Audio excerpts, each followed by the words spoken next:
Housing Commission Board of Commissioners. It is now 9:06 a.m. on May 10th, 2024, and I'm going to call to order today's regular meeting of the board. We are meeting in person this morning with commissioners, staff, and members of the public in attendance. We have a quorum with Commissioner Vasquez being absent. She did notify me this morning that she has had a late change. Video of today's meeting is being streamed live online. The link to watch today's meeting is on the Housing Commission website at www.sdhc.org. And to accommodate additional members of the public who may wish to participate in today's meeting, we have set up an overflow room down the hall. The live streaming video of today's meeting is being shown in the overflow room as well.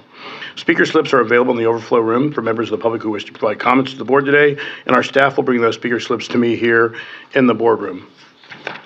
At the appropriate time, the staff will also escort speakers from the overflow room to make sure they are able to provide their comments to the board in person.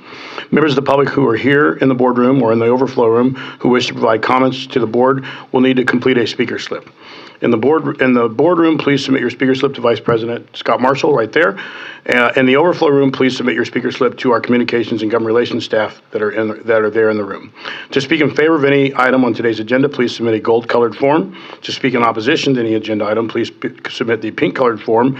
And those who wish to address the board about a topic that is not on the agenda should fill out a white speaker request form. Members of the public will have 3 minutes each to provide their comments about agenda items or non-agenda public comments. However, if a large number of people wish to provide non-agenda public comments or speak on a single agenda item, comments will be limited to 1 minute each. Collective testimony by those who support or oppose an item shall be limited to no more than 15 minutes total per side. When I call your name, please step to the podium, state your name for the record, and begin making your comments. We are going to start with a little out of order today.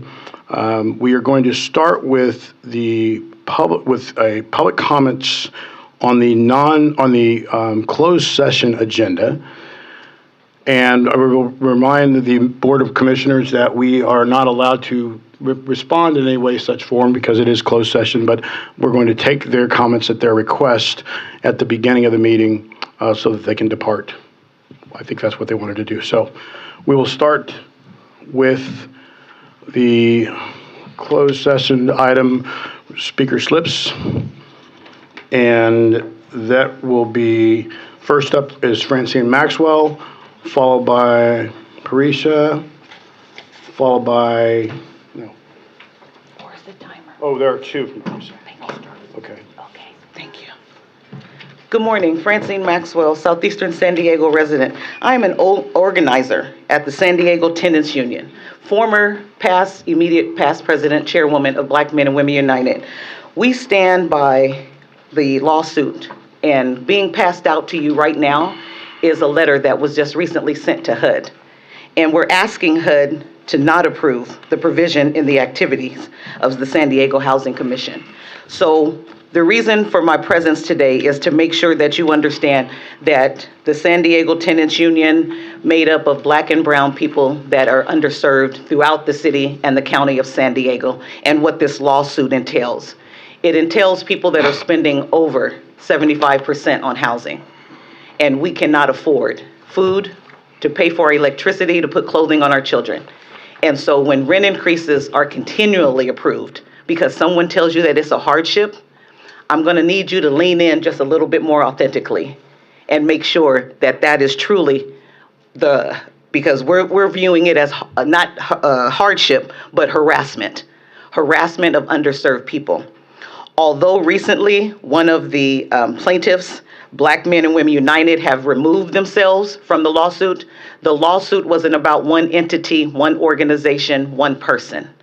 And so San Diego Tenants Union, being an organizer for them, having past titles, I also hold the past title of the San Diego branch NAACP, Civil Rights Organization, and civil rights is at the heart, no matter who comes before you to ask you something. And so the only thing that people like to pay attention to in California is lawsuits, and that is the premise of why this lawsuit was filed. Because we need you to do your job just a little bit better and protect us, to keep roofs over our head. Yes, prevention is the key, but we see monthly how many people are falling into unshelteredness, and those are especially hard on our seniors. So please make sure that you read the letter. I do believe it was passed out to every board member, and thank you so much for your time today. Okay, The next speaker listed is Parisa Magzadi. I apologize if I'm Very close. very close. Parisa Ijadi Maksudi. Ijadi Maksudi. Thank you you. very much. Okay. Nice try. Yeah. Okay. And you have, Parisa, you have 2 speaker slips that you submitted, so I'm assuming one is on the closed session agenda item and one is on, Correct. One would be on non-agenda. Actually, I think I had 3. Another one is on non-agenda public comment, and then another one is on the agenda item 1 under official business, which is approval of the amended MTW plan. But I think I can just focus on closed comment, so I'll stick to the 3 minutes. okay. Thank you. Thank you, Scott. Good morning, commissioners. Thank you for allowing us to provide public comment out of order today. We appreciate it. I am here to follow the comments made by my colleague, Francine Maxwell, a plaintiff in the pending lawsuit that was filed in San Diego Superior Court regarding the illegal rent increase approvals in the city of San Diego through the Housing Commission. And so I have 3 points to discuss with you today. First, I trust you all have a copy of, or you each have a copy of the amended petition and complaint that was filed 2 weeks ago. And that amended petition and complaint, which you should have, on page 11, it details a recent rent increase that was approved by the Housing Commission. And so it details how a 79-year-old individual who's elderly and disabled on full-time oxygen received a 97% rent increase, effectively doubling her rent and tripling her rent portion. This is alarming, and it is also unlawful. And the reason for that is it does not comply with the Tenant Protection Act, which caps rent increases at 10%. The Tenant Protection Act also requires that if a rent increase exceeds 10% and is permissible under the Act, 90 days of notice must be provided. That also wasn't done. So any way you cut it, rubber stamping these illegal rent increases is not only unlawful, but is causing harm to families. Number 2, it's also diverting funds. At a time when you all are focused on the budget, which I agree is tremendously important, we cannot be diverting the limited existing voucher funds to subsidize illegal rent increases to private landlords. We must use those existing voucher funds for their intended use, which is families, including families on the wait list, which of course was 144,000 families until you all purged the wait list over the last 6 months, decreasing it to 58,000. Brings me to my third point, the agenda item on closed session on your agenda. It specifies that there are multiple defendants and 1 plaintiff in this litigation. That is inaccurate. It's misleading. We brought this to the attention of your attorneys. They've decided not to amend the agenda, but there are multiple plaintiffs and 1 defendant in this litigation. As you know from the amended petition, those plaintiffs are San Diego Tenants Union and Francine Maxwell, immediate past chair of Black Men and Women United. And then the last thing I'll say is the letter that was provided to you, and which Ms. Maxwell discussed with you, is a letter sent to HUD yesterday, letting HUD know about the Housing Commission's continued unlawful rubber stamping of rent increases, and also bringing the attention to the hardship provision in your MTW plan, which is problematic. Thank you so much for your time. Okay, we will now go back to the regular non-agenda public comment speaker slips. I have several here, and we will start with this morning with Joyce Nyata, followed by Crystal Vega, followed by Daniel. Thank you. Chair, 1 minute or 2. We're going to go with 1 minute this morning. Okie dokie. We'll put 2 pages down. Okay. Okay, well, unfortunately, I won't be speaking to the heart from the heart, but we all have a good heart. So, Joy, you definitely have a good heart. I will tell you that. okay, thank you. Good morning, everyone. Joyce Inyata, District 3. I'm going to speak on the 1,000-bed shelter project. I support the project. I trust the process. I trust the process. Here's my opinion on this project. We need more outreach, more vetting, and transparency. We need public citizen help. We need significant contributing from, local donors, generous local donors. We need grants. Leave no grant money on the table, please.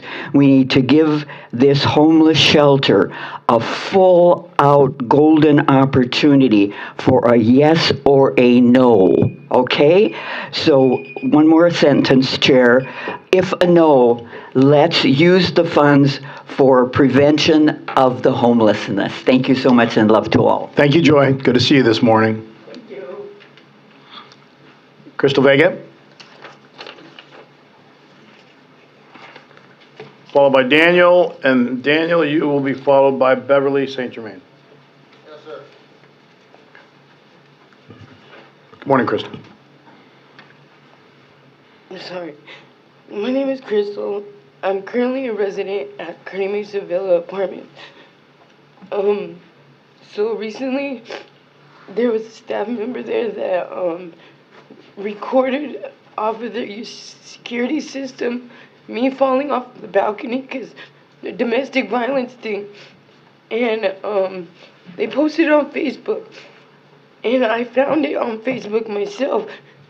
And with HIPAA and me being a domestic violence survivor, it's like, it really attacks me.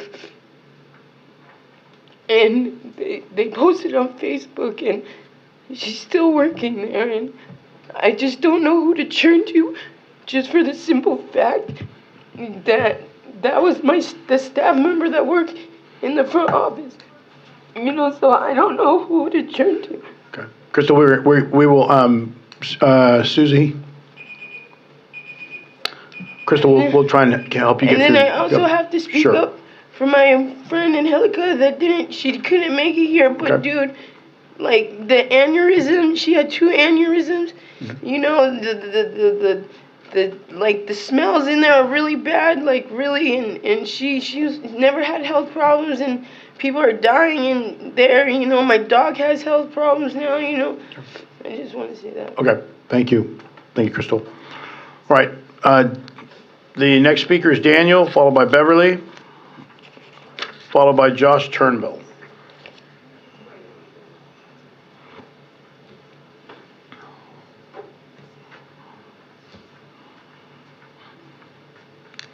How's it going? How are you?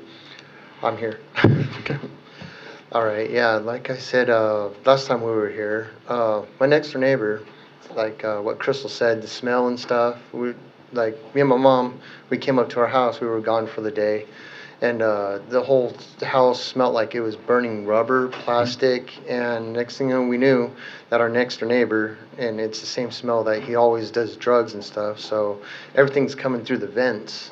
Okay. And we had to open our door and windows. So I got one up in my upper window and this front window. My mom wished she had a window in her room, and we had a bunch of fans just blowing it all out. And same thing as next door neighbor, 124 Erica Braswell and 223 Shannon Bollarina. And those are the I'm sorry, two that's still- I apologize. You can share those names and addresses with our staff, but can you please not share them publicly? All right. But absolutely, our staff can take that information. Yeah, Daniel, I think one of the things that the staff also will help you, we're trying to make sure that we create a connection so that you have immediate call to whoever to address these problems. So I think that's important to note. Okay, and Okay. another quick thing is Sure. they have dogs just came in, and I let the manager know, and she ain't doing nothing about it. Okay. And that the next door neighbor has a bunch of stuff, and I have an elderly man next door as well. So it's a safety hazard as well. Okay, Susie, are you handling all these? Okay, Daniel, Susie's gonna get everything from you, and we try and connect you to some solutions. Okay. Okay, sounds great. thanks, Thank Daniel, you. appreciate it. Thanks for coming down. Beverly St. Germain?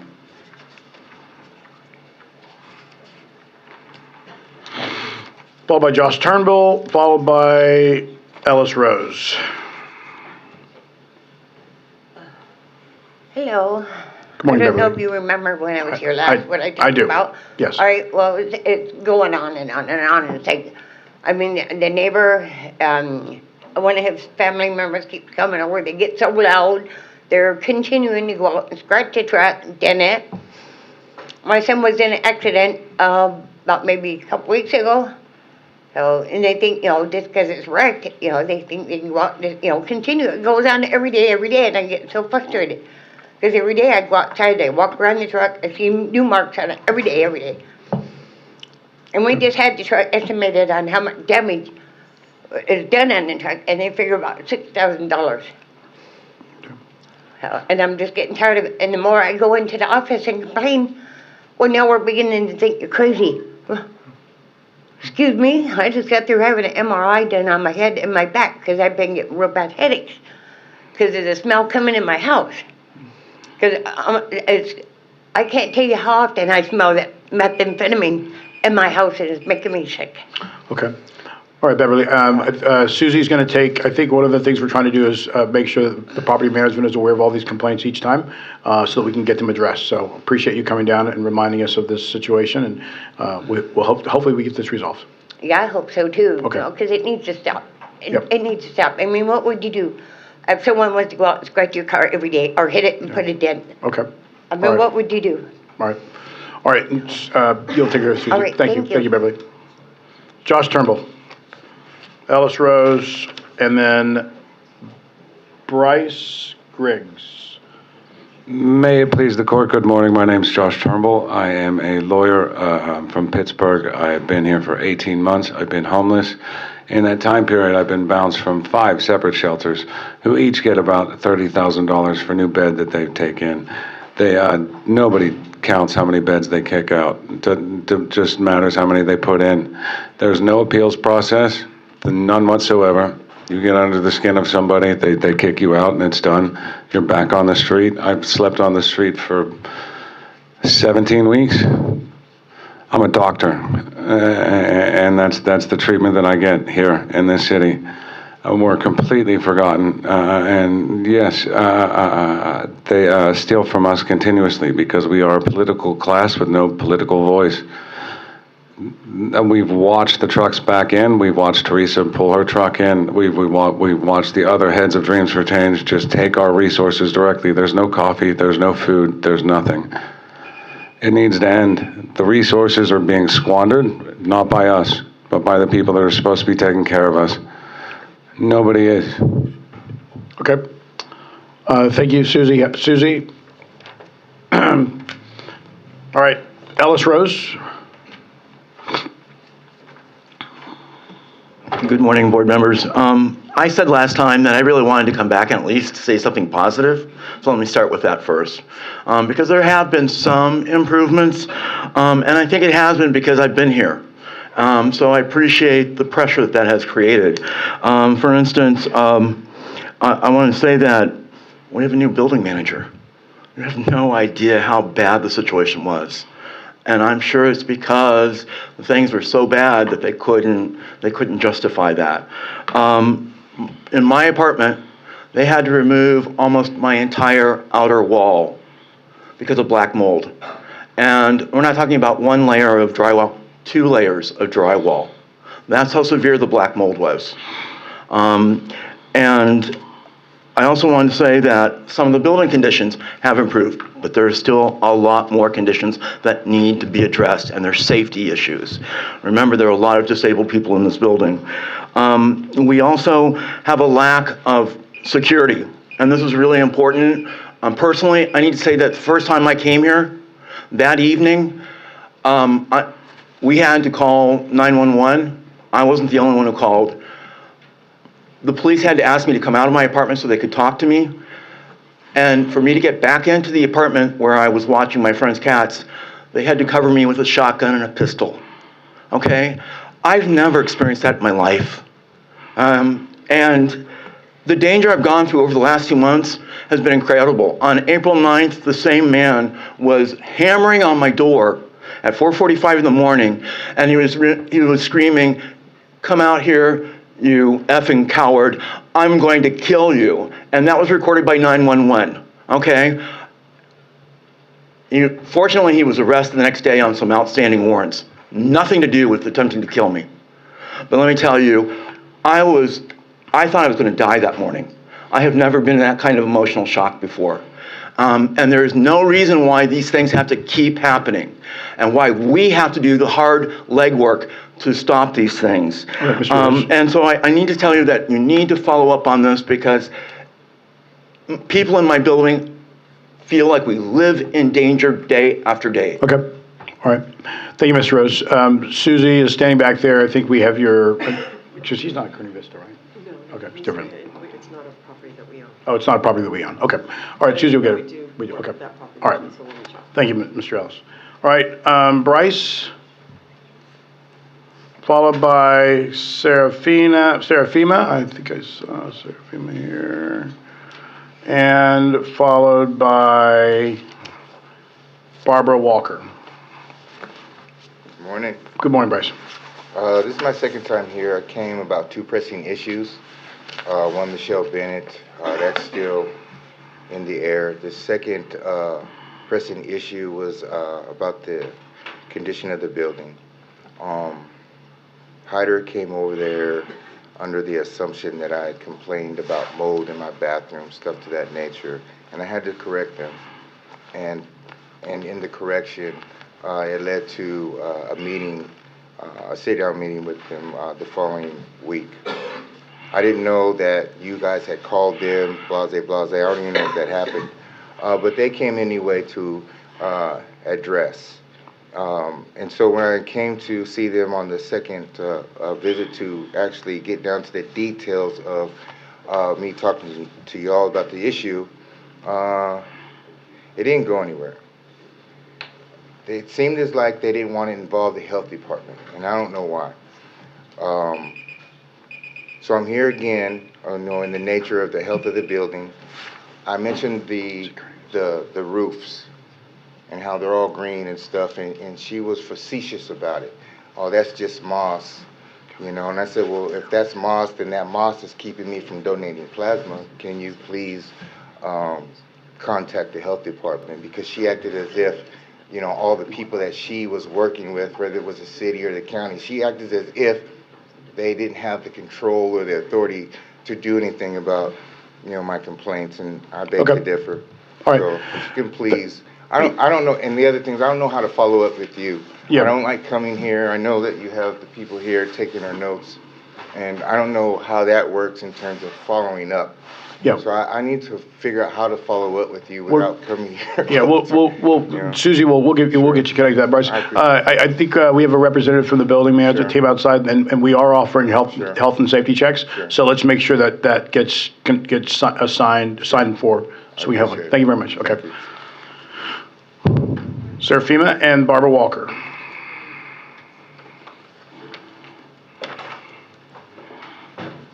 Hi, morning, Commissioners, Chair, Vice Chair.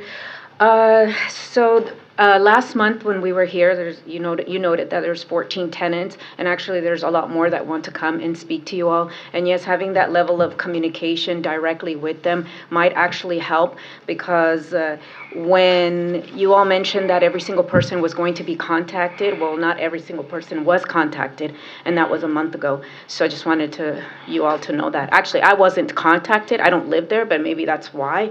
But I think I should have been contacted, because I have a whole list of concerns that can be addressed. And actually, Contacted about which one again?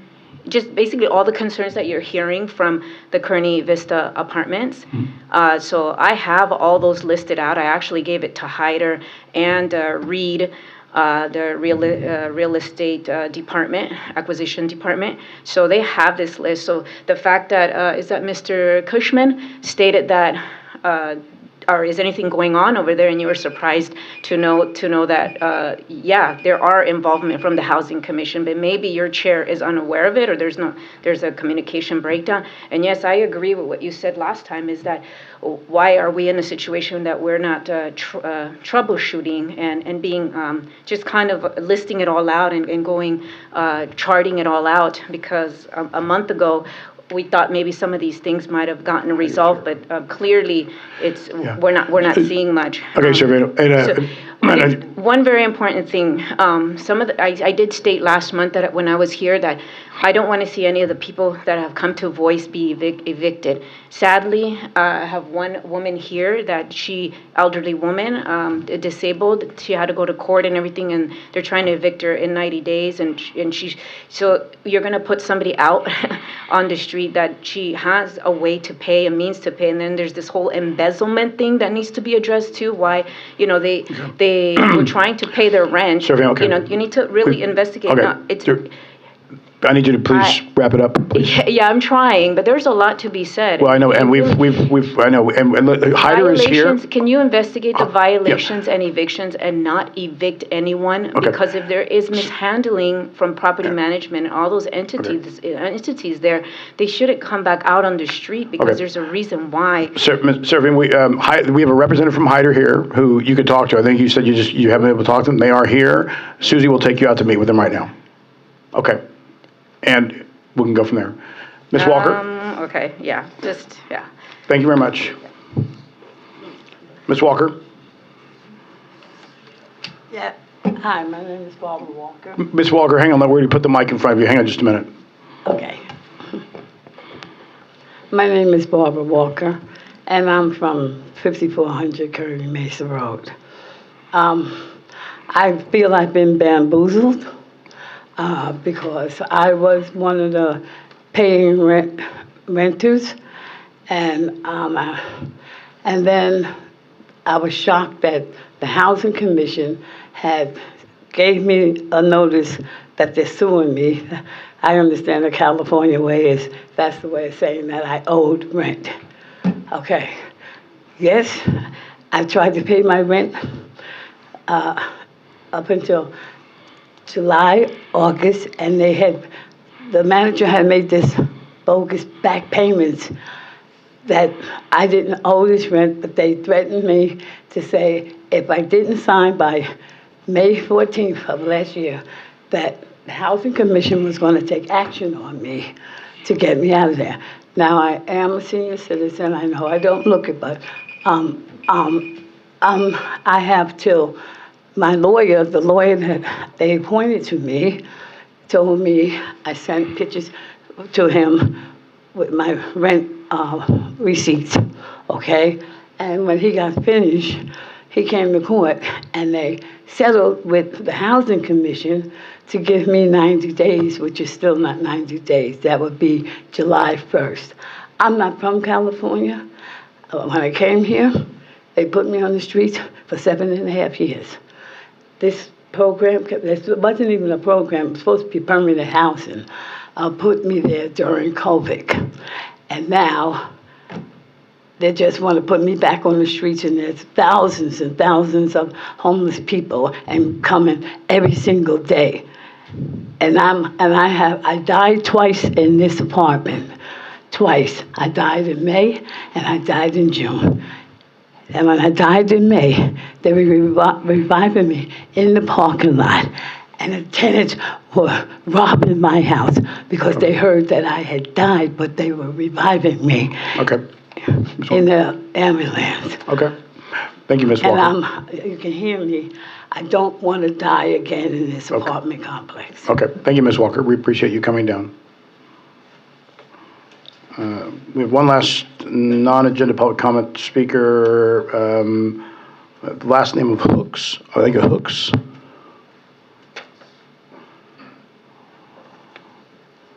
Yeah, I think it's the Hooks.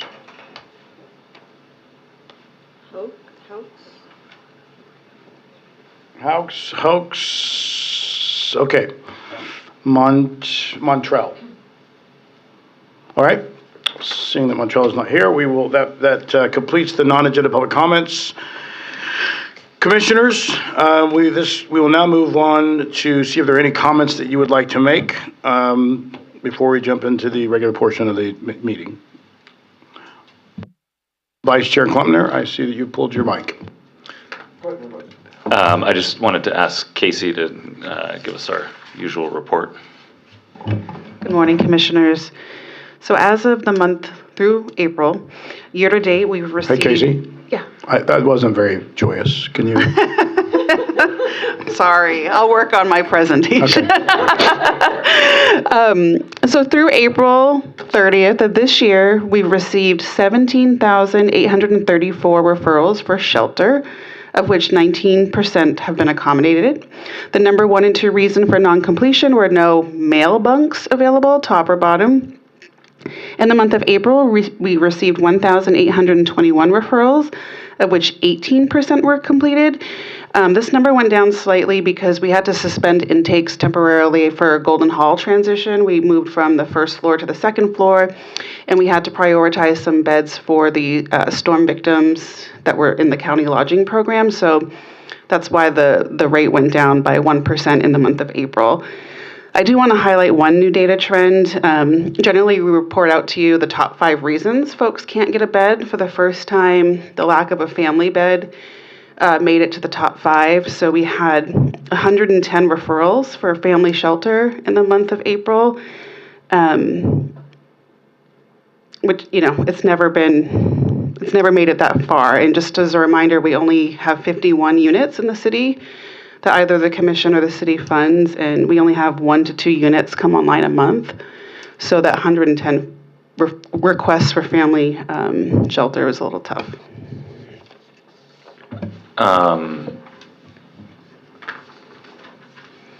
Do we have any clear picture on how much of this is related to flood victims?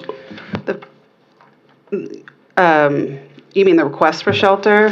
Yeah. It's probably why it made it. Yeah, it's probably why it made it to the top 5, because it generally doesn't. And we have been prioritizing. I think we've had 3 units come online since the flood happened, and they've been prioritized for families. Okay, thank you very much. I'll ask you to be more joyous the first time that we have some joyous news to report. Yeah, Vice Chair, I know what the numbers are coming. I'm just trying to start the discussion out with a little joy, because the rest of it is all downhill. Okay, thank you, Casey. All right, any further commissioner comments? I will, before we go into it, I wanted to make a couple. Casey, also, I think one of the things that would be important for this board is you always do a great job, you and prior to you, Lisa. What we sometimes lose sight of is the comparison month over month. So I think you just gave us 2 months. Can you give us the last 6 months of what those numbers were in terms of numbers? You don't have to do it today. You can just send it to us. What I wanted to say before we start the meeting is obviously there's been a lot of conversation about the Housing Commission since the last meeting over the last month and a half, 2 months. It's a difficult moment. I don't want people to, I think everybody understands that the budget discussions that are happening both at the city level and the state level are significant, serious, and not something that are going to blow over in the next 6 months. The economy, and the budget situations, we have to look at everything from a 2.5 to 3 year window, I think, at this point. Rents are rising rapidly, even though the economy and the economic situation is getting worse. That has not stopped rents. I mean, in a perfect world, I think that if we could just, I think Vice Chair Klempner and I share this, if we could make all rents stop rising, we would. Because when you hear the story that Casey just gave about the families going to the top of the list, that breaks your heart. Everything breaks our heart as it relates to homelessness, but I do think we have to keep in mind that even amidst this budget strife, the reality has not stopped of people moving to the streets, families, seniors, individuals, and that's a problem. At this moment, during the last 3 weeks, 4 weeks in particular, I've really thought about this and said that, during times of crisis, what helps is that we're collaborative and we're creative. And again, I've always said this about this Housing Commission team, every single one of you. You know how much I appreciate you. I think everybody on this board appreciates the fact that you have a tough job. You do it well. You do it every single day, and it's not easy. And you see how emotional we get up here. I can't imagine if I was sitting here in this building every day. I'd be a mess. I'd have to have somebody drive me home every afternoon. The plan that we have to come up with, and I know Vice Chair Clinton is going to lead the strategic planning discussion, is going to be really important. We have to stop talking about addressing this crisis as single entity components. I've had so many people talk to me about the 1,000-bed shelter. So many people talk to me about safe camping. You know, we have to talk about this situation as a comprehensive plan, and that's something that this commission needs to lead on, right? So when we're talking about the number of units that are available, the number of units that can be built, the number of housing opportunities, lower bunks, all of it comes together, you know, and I think that people should understand that we can't just look at one single component and either support it or criticize it. And so as we move forward, I'm excited to have the conversation with the city about what safe parking lots we can open. Can we open a 1,000-bed structure? Can we get more production? Can we have, and more importantly, prevention. I think that's the number one thing that we have to focus on over the next 18 months to 2 years is we have to keep people in their places instead of trying to bring them off the street back into someplace. And you know, I will say this in closing, that you know, that during times of crisis, it's important that we lean in together. That's the collaborative part. And you know, a lot of people who come to me and say, well, you know, this, that, and the other, and these people don't understand. No, that doesn't help anything, right? Every dollar we get, we should be using the most effective and efficient way to try and help people stay in their places or get off the streets. And those that would much rather focus on other things of taking money from us, it doesn't make a lot of sense. And I would say that the last but not least, to the team, just keep doing what you're doing. You know, I think we're doing a good job of addressing situations and problems. We've had a lot of bodies come down in the last 2 meetings to talk about situations that we need to address, and I want to commend Lisa and the team for taking each and every comment seriously and trying to do the best that we can to really, you know, not just protect people, but create the best living environment possible. So with that, no further comments. Lisa, we will now move to the... Oh, I apologize. Commissioner Jackson, you want to apologize? Sure? Okay. All right. With that, we'll move to the CEO report, and Lisa, the floor is yours. All right. Good morning. That's my joyous. There we go. Much better. See, I'm going to, just as a warning to the comms team, I'm going to try to condense a little bit because I know we have a really big agenda, but I do really want to focus on some updates in regards to our work and efforts around flood-affected households. So the commission is continuing to collaborate with the city and the county to assist households affected by the January flood who are in the county's emergency temporary lodging program. Last week on April 30th, the County Board of Supervisors extended the program to continue to provide temporary lodging through June 21st, which we are very grateful and happy to see. City staff are primarily responsible for the initial housing assessments of city residents in the county program. However, in recent weeks, to try to assist to move things more quickly, our staff have been assisting the city with the housing assessments for some of these households. In addition to the assessments that city staff is performing, approximately 230 households have been designated for the Housing Commission to complete housing assessments for. Housing assessments assist in determining the housing needs of the client, including whether a household is seeking to return to their previous unit or is interested in finding a new affordable unit.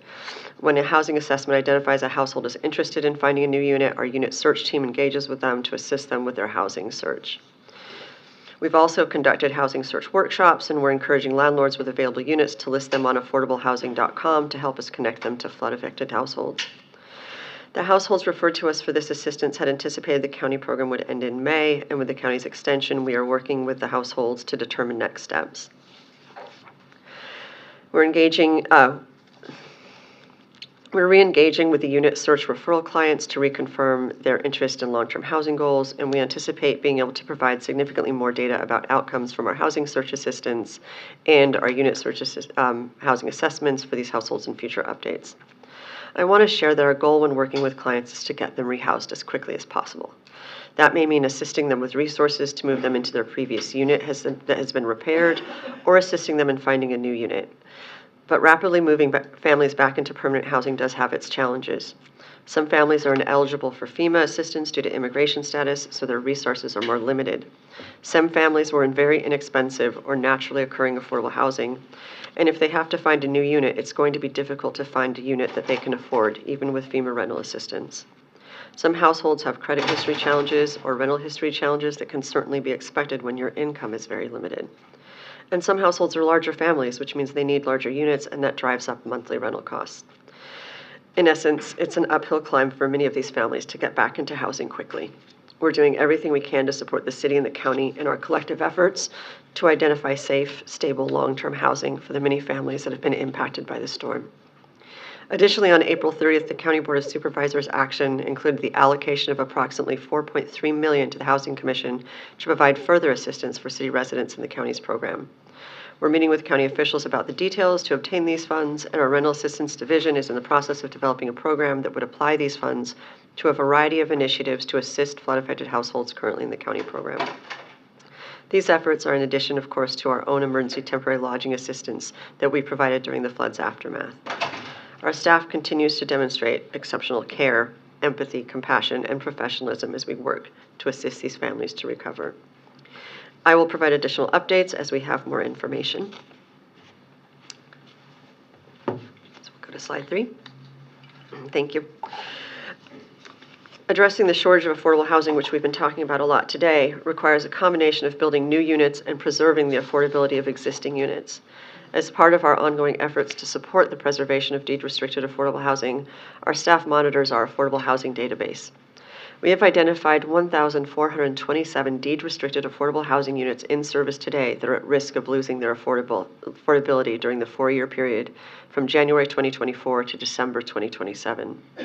Deed restrictions on these properties require their rents to remain affordable to households at specified lower income levels, but those deed restrictions will be expiring. Our preservation staff further analyzed the properties and determined that of those 1,400 units, 590 are at high risk of potential conversion to market rate properties in the next 4 years. That's because their owners have indicated they are uncertain about what they will do with their properties, or they are considering or already pursuing market rate options. There are also no other barriers in place that would prevent these 590 units from being converted to market rate after their deed restrictions expire. The remaining 882 units are at lower risk for a variety of reasons, such as other affordability restrictions related to their financing. They are owned by affordable housing developers or social service organizations and are likely to retain affordability because of their organization's history. Or they have HUD rental assistance contracts and a history of renewing affordability. Staff will continue to monitor the status of these properties and provide updates to you. However, as you will hear in our budget presentation today, we do not have resources available at this time to attempt to acquire any of these properties or invest to extend affordability as we have on occasion in the past.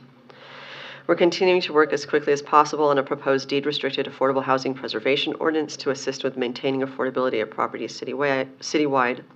You'll recall we presented an informational workshop to the board last October about the proposed framework for this ordinance.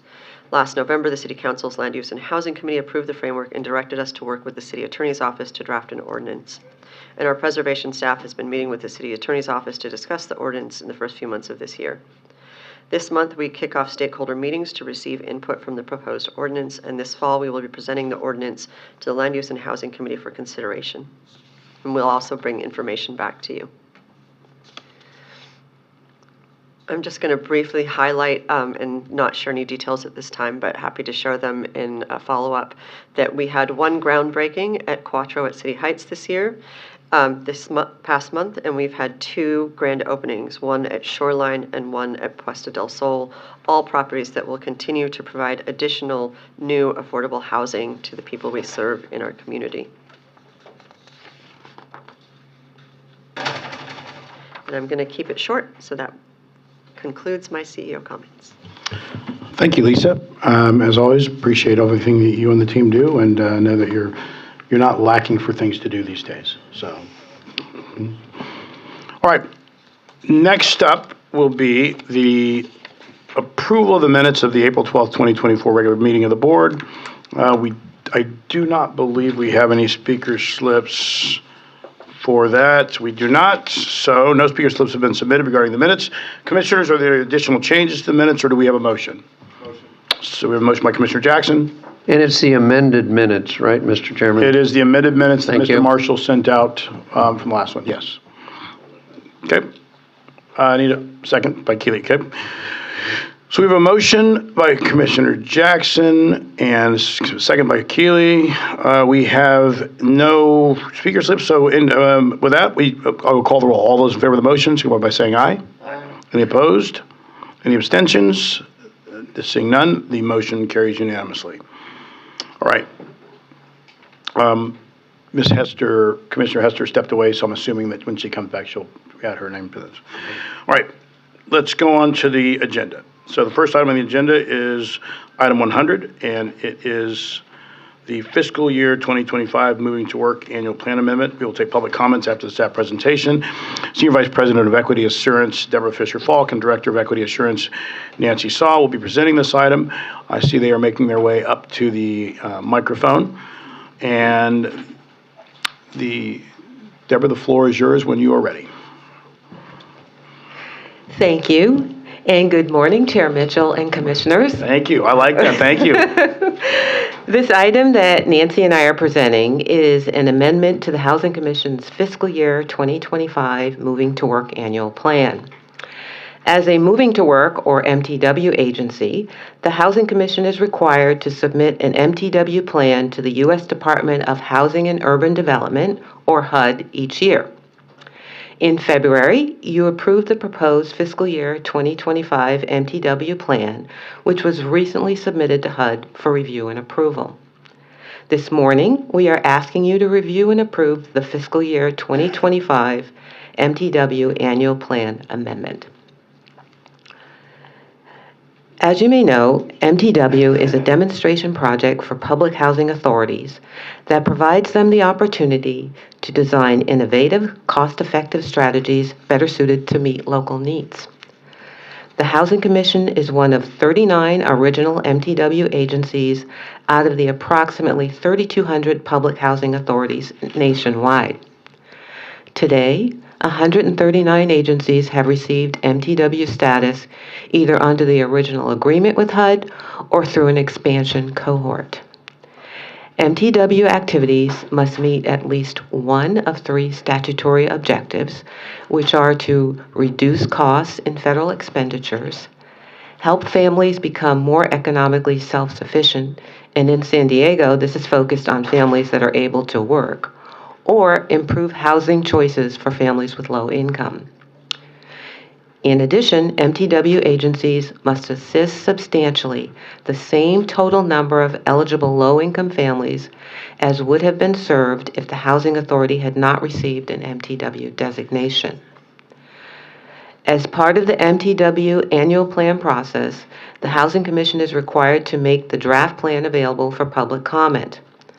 The draft fiscal year 25 plan amendment was available for public comment from March 29th, 2024 to April 30th, 2024. Public comments were taken into consideration as this plan amendment was being finalized for our presentation today and for your consideration. I'll now turn the presentation over to Nancy. In the fiscal year 2025 MTW Annual Plan Amendment, the Housing Commission is reproposing one MTW activity and proposing two new activities. The activity we are reproposing is the Rental Assistance Rent Reasonableness activity, which the Board approved in February 2024. The activity is being reviewed by HUD as part of the annual plan submittal. Rent reasonableness ensures the contract rent for units rented by Housing Choice Voucher households are comparable to similar market rate units. This activity will modify the regulatory definition of rent reasonableness to limit Housing Choice Voucher rent increases to the lower of 5% plus the Consumer Price Index, or 10%, subject to rent reasonableness within a 12-month period. The Housing Commission is reproposing this activity so rent increases for project-based housing vouchers will be limited to the lowest of 5% plus Consumer Price Index, 10%, or the payment standard, again subject to rent reasonableness. The Housing Commission dedicates many of its project-based housing vouchers for permanent supportive housing. This assists the city's most vulnerable, lowest income, and formerly unhoused households. This update will help prevent rent premiums and enhance long-term housing stability for these households. The Housing Commission is also proposing a new activity, expedited eligibility and leasing exceptions for unhoused populations. The Housing Commission experienced success with waivers implemented for the Coronavirus Aid, Relief, and Economic Securities, or CARES Act, for our emergency housing voucher program to expedite housing placements and maintain housing stability. This activity requests for similar waivers to streamline processes for new admissions to our Housing Choice Voucher program to allow eligibility determinations and approval of housing to be completed in the shortest time possible. These alternative verifications will only be used for vulnerable populations, including those who are experiencing homelessness and unable to provide documentation. The activity requests for 4 waivers. The first is to waive the requirement for original documentation for legal identity and Social Security numbers. The activity will allow photocopies of acceptable documentation and alternative verification, including self-certifications for households who are unable to provide evidence of their legal identity and/or their Social Security number. The Housing Commission will then run the Earned Income Verification Report within 120 days of the date the new admission is processed. If the Social Security number is verified, no further verification is required. The second waiver will allow the Housing Commission to accept a signed self-certification of an applicant's eligible non-citizen status. Required documentation must then be provided and verified within 90 days of the new admission to be eligible for continued assistance. The third waiver will allow the Housing Commission to accept self-certifications of income and/or expenses without notarization as the highest form of verification for a family experiencing homelessness that is unable to provide documentation, or if the existing income verification hierarchy is unavailable. And the fourth waiver is for permanent supportive housing programs to expedite eligibility and leasing for those households.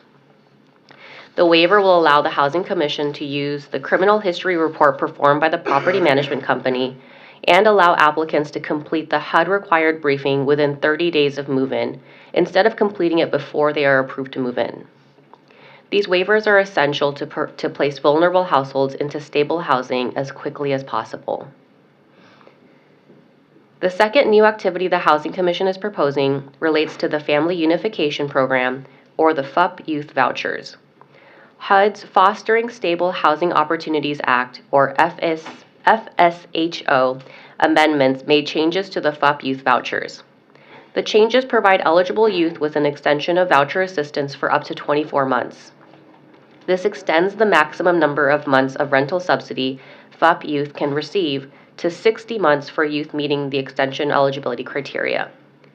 Under the current regulations, the FUP youth's 36-month rental assistance anniversary is when the public housing authorities are required to make an initial determination about whether the youth is eligible for the extension. Our MTW activity will propose to modify the time for the initial verification of eligibility for subsidy extension. With this activity, the Housing Commission would review eligibility for an extension at 24 months and again at 48 months.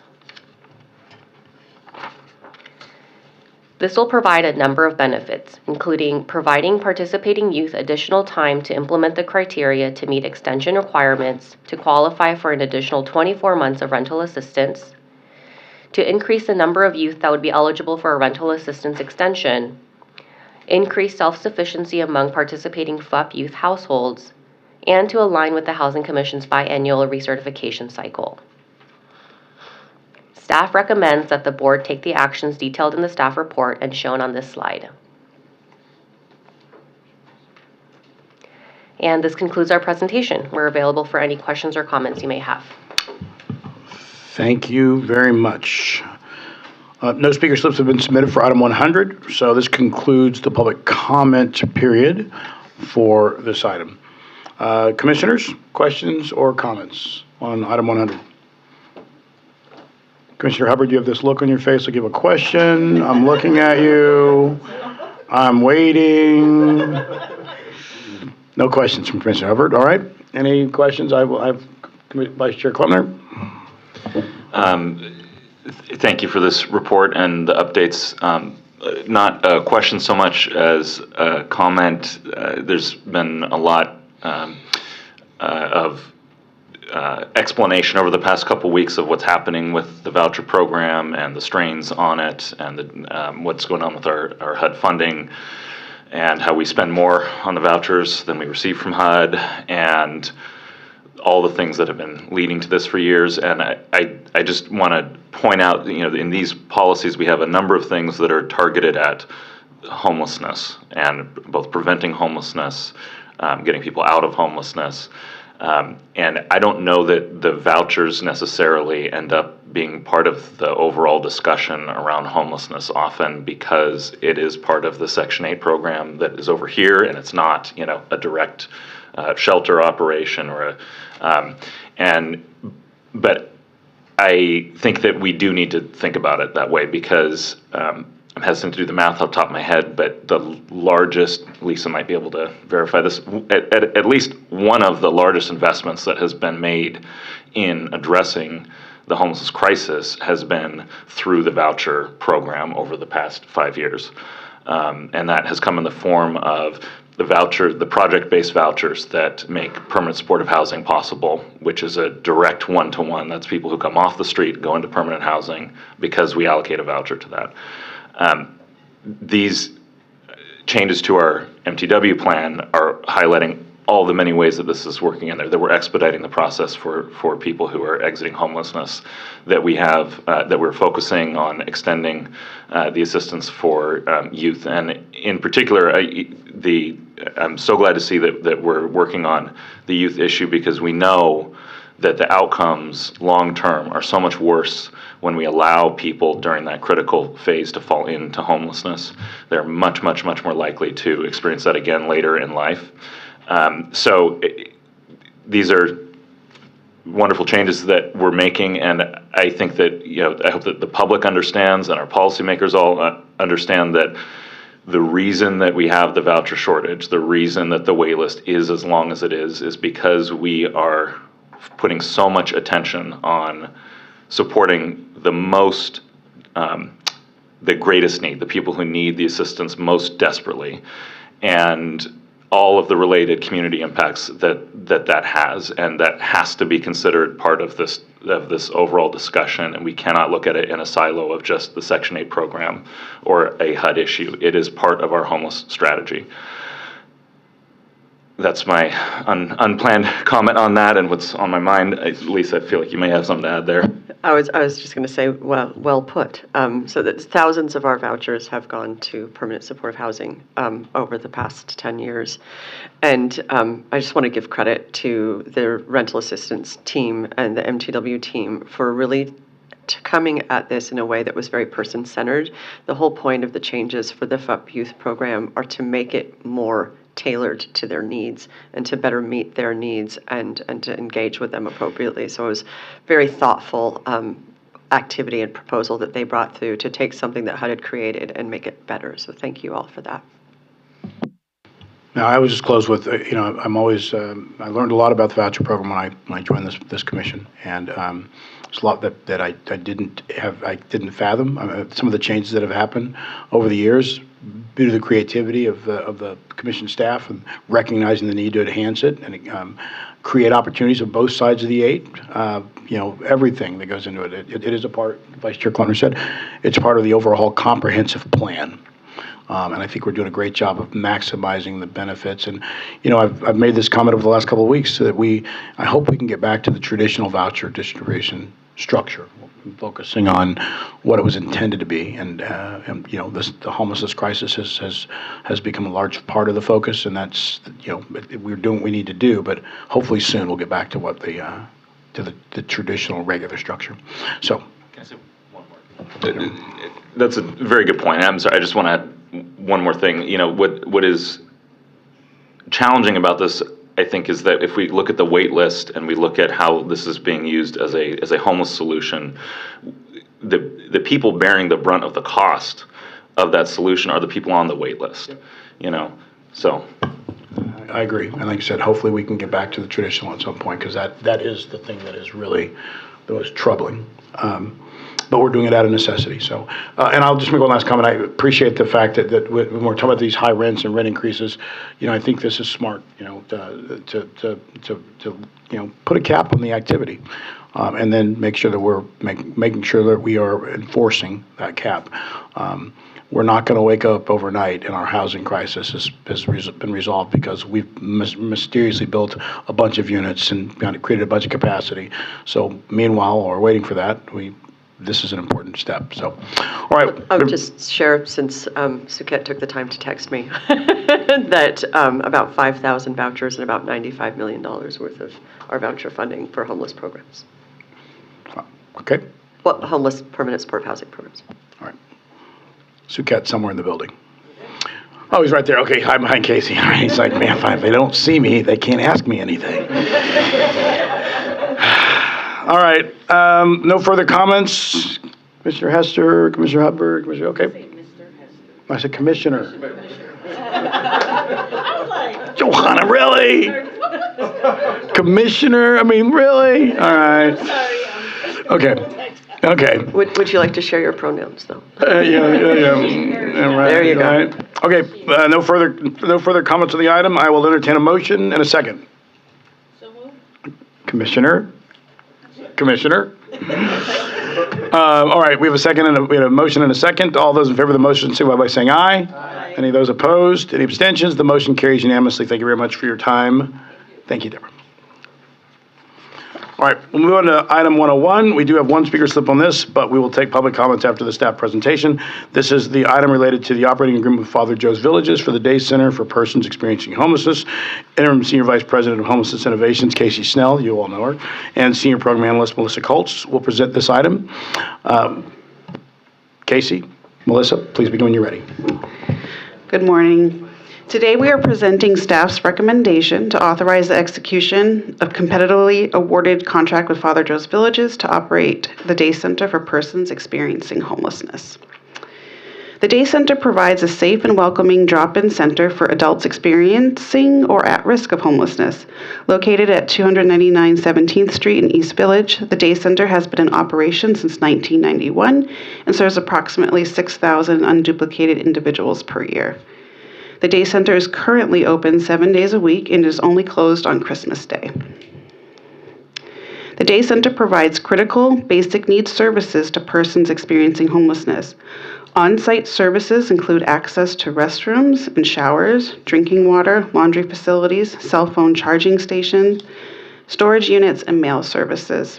Day Center staff coordinates with local service provider agencies to come on site to offer services such as vet assistance for participants' pets, assistance with public benefits enrollment, on-site wound care, haircuts, and clothing. On January 17, 2024, the Housing Commission issued an RFP seeking a contractor to operate the Day Center. 2 agencies attended the pre-proposal meeting on January 29th. At the RFP closing on February 16th, the Housing Commission received 2 proposals. Both proposals were determined to be responsive. A source selection committee evaluated, scored, and ranked the proposals and selected an applicant for award. On March 11th, 2024, Father Joe's Villages was notified that their submission to operate the Day Center was recommended for contract award, subject to this board's approval. Father Joe's Villages is one of the largest service providers addressing homelessness in San Diego. The mic, thanks. Appreciate it. Leveraging nearly 75 years of experience, the Day Center provides access to a variety of services through Father Joe's Villages' main campus. These include showers, computers, employment assistance, and access to the Village Health Center for an array of services. Father Joe's Villages have been the sole operator of the Day Center since July 1st, 2016, and has demonstrated that they can run the Day Center effectively while continuing to meet contract requirements. In fiscal year 2023, the Day Center provided 6,094 unduplicated individuals with critical basic needs services. The proposed fiscal year 2025 budget for ongoing operations of the Day Center totals $914,235. The final amount awarded is contingent upon the City of San Diego making funds available through its annual fiscal year budgeting process and we understand conversations are ongoing. The final contract amount will reflect the city budgeted amount that is approved by City Council in June. Remaining option years will be exercised contingent upon the City of San Diego making funds available for this purpose. Housing Commission staff recommends that the Board of Commissioners take the following actions detailed in the staff report and shown on the following slides.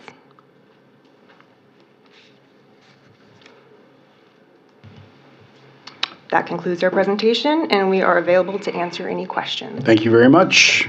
All right, we have one speaker slip on this item 101, Ms. Joy Sunyata. Joy, please step to the mic. State your name for the record. Thank you, Scott. Isn't he wonderful? He did such a great job this morning managing. Okay, oh, I'm sorry. I need to speak. Sorry, Chair. No problem. Joy Sunyata, District 3.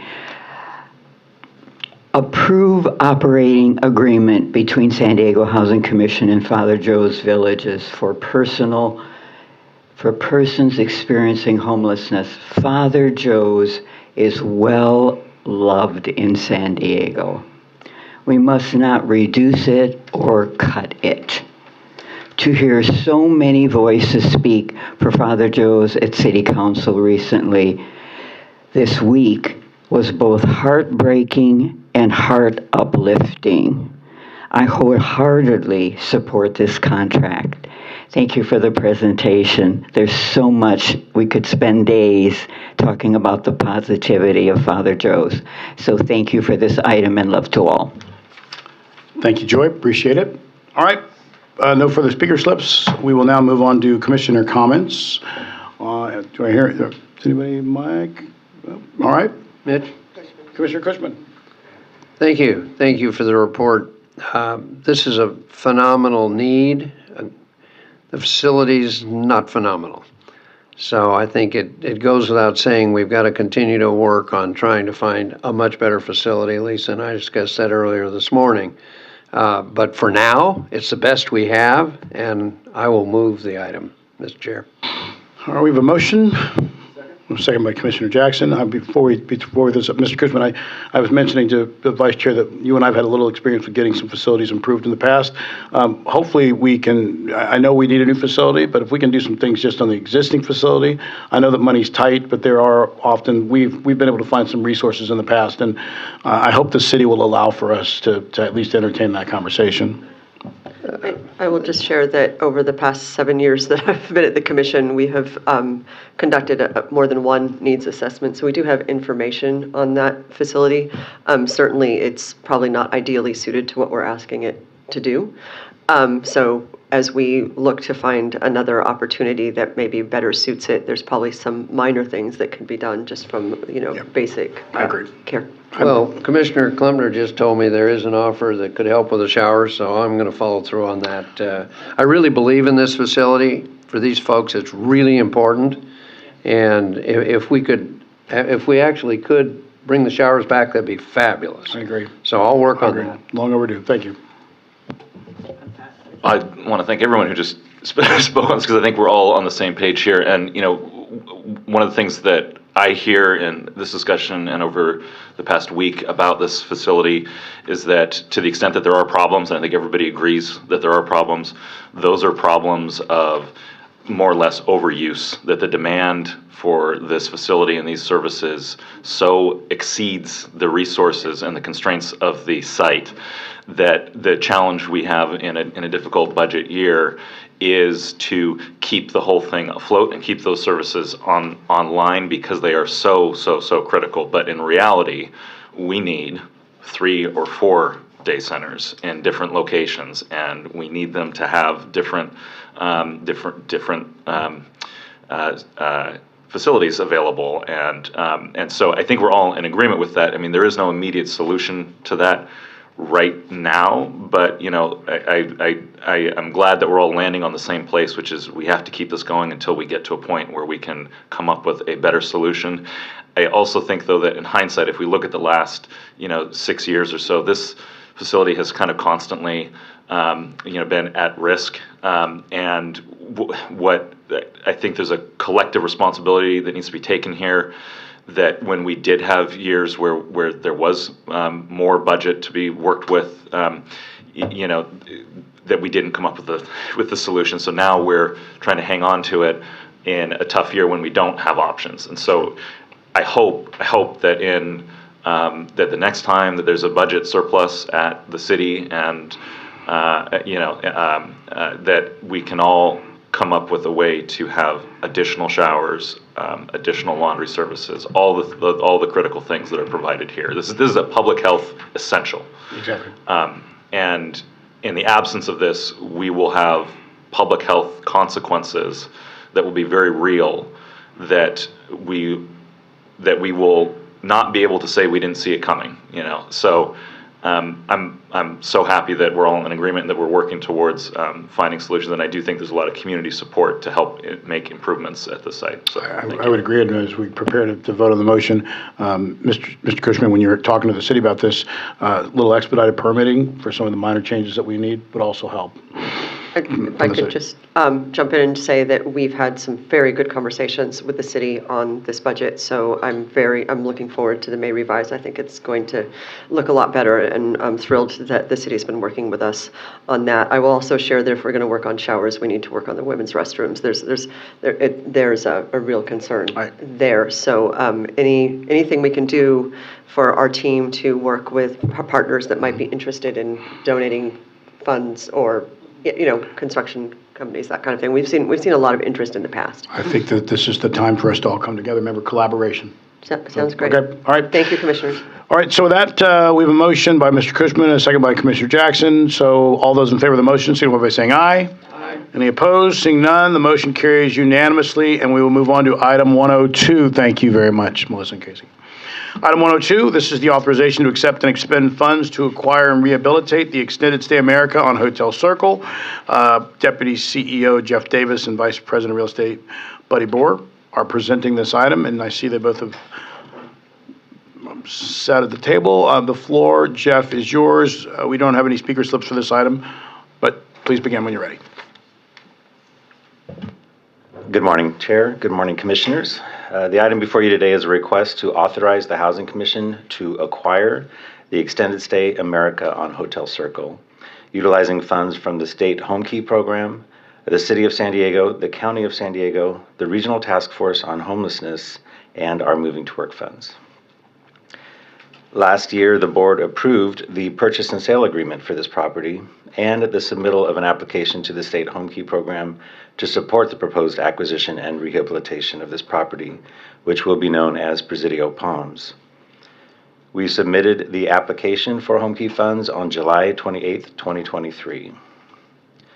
On February 13th of this year, the state of California awarded $35 million in Home Key Program funds to the Housing Commission for the proposed acquisition and rehab of the Extended Stay America on Hotel Circle.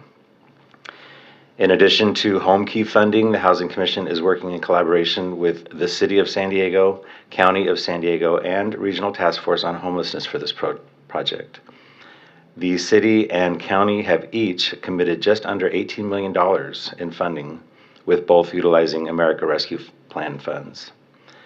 The Regional Task Force on Homelessness has committed $1.1 million, and the Housing Commission has committed 161 project-based vouchers and up to $2.4 million in Moving to Work funds. All Home Key funds must be spent within 8 months of award. All construction and rehabilitation must be complete within 12 months of award, and full occupancy must be achieved within 15 months of award. Thanks. So this slide shows the picture of the Extended Stay America Hotel located at 2087 Hotel Circle South. The property is in Council District 3 in the Mission Valley area. The hotel has 165 existing rooms. After rehabilitation is complete, the property will consist of 161 permanent affordable rental units with supportive services for people experiencing homelessness and 2 unrestricted managers units. In addition, 2 units will be converted for the use as service provider offices. The 68,709 square foot 3-story building was constructed in 1999. and is serviced by one elevator and sits on over 4.5 acres. This slide shows some of the community's amenities near the site. Access to bus lines is available, or are available, just outside the entry of the property, in addition to shopping and medical services within 2 miles. Residents will have access to transportation as part of their supportive services to access these amenities and other services. The purchase and sales agreement the board approved last year was necessary for the Housing Commission to complete due diligence on this property. Due diligence activities completed include an appraisal, including a peer review of that appraisal and the County of San Diego review of the appraisal. These documents were provided as attachments to the staff report. As an updated appraisal is also in progress, which I'll discuss in more detail in just a moment. We've also completed a physical needs assessment, hazardous materials testing, a Phase 1 environmental report, pest inspection, and sewer line inspection, and zoning and conformance review.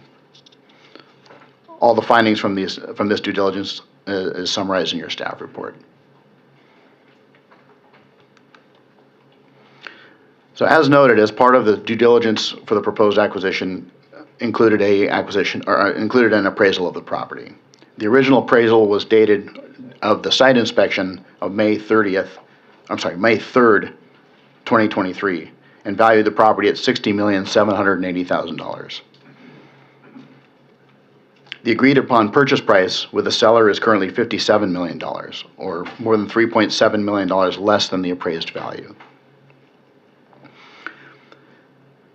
As part of recent input from the Housing Commission Board, the City Auditor, and public, staff has requested an update of this appraisal be completed. The updated appraisal will identify any potential changes in the market conditions that have occurred since the original appraisal and will identify any potential changes of the appraised value.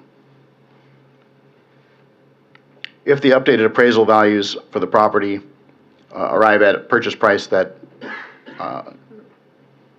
if the updated appraisal values for the property are at or above the purchase price, the Housing Commission, if approved by the board today, can proceed with the acquisition.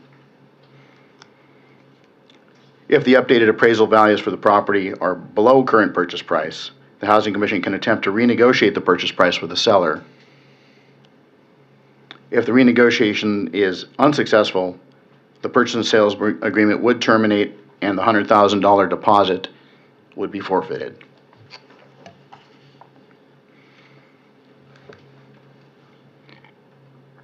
This table identifies the sources and uses for the proposed acquisition of the property. In addition to state home key funds of $35 million, the city and the county will each be contributing $17,806,432. The Regional Task Force on Homelessness will contribute $1.1 million, and the Housing Commission will contribute $2.4 million for a total price of $74,112,864. The uses of the funds are outlined here as well. They include the acquisition cost and other soft and hard costs to complete the renovation, including contingencies. The acquisition price for this property is $347,893 per unit. The estimated total cost of development for the acquisition and rehabilitation is $449,169 per unit.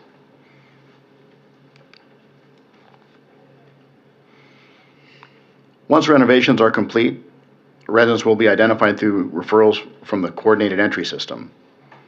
Residents will have access to a variety of supportive services as shown on this slide. Services will include mental and behavioral health services, care coordination, and substance abuse services. Residents will be people experiencing literal homelessness, chronic homelessness, and transition-aged youth. Staff recommends that the board take the actions detailed in the staff report and shown in the following slides.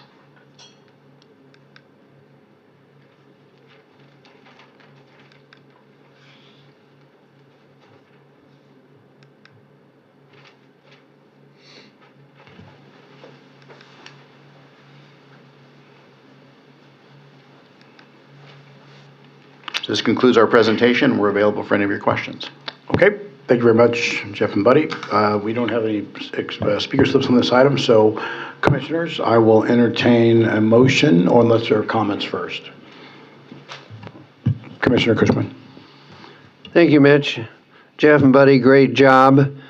You all know I've been critical of the costs of these projects in the past, and I'm really pleased to support this project. $340,000 a door, $100,000 to repair it, all in $340,000.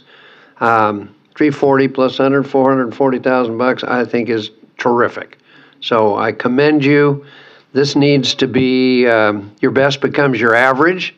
So let's not get carried away and come back with 800,000, 700,000 next month. This is a warning.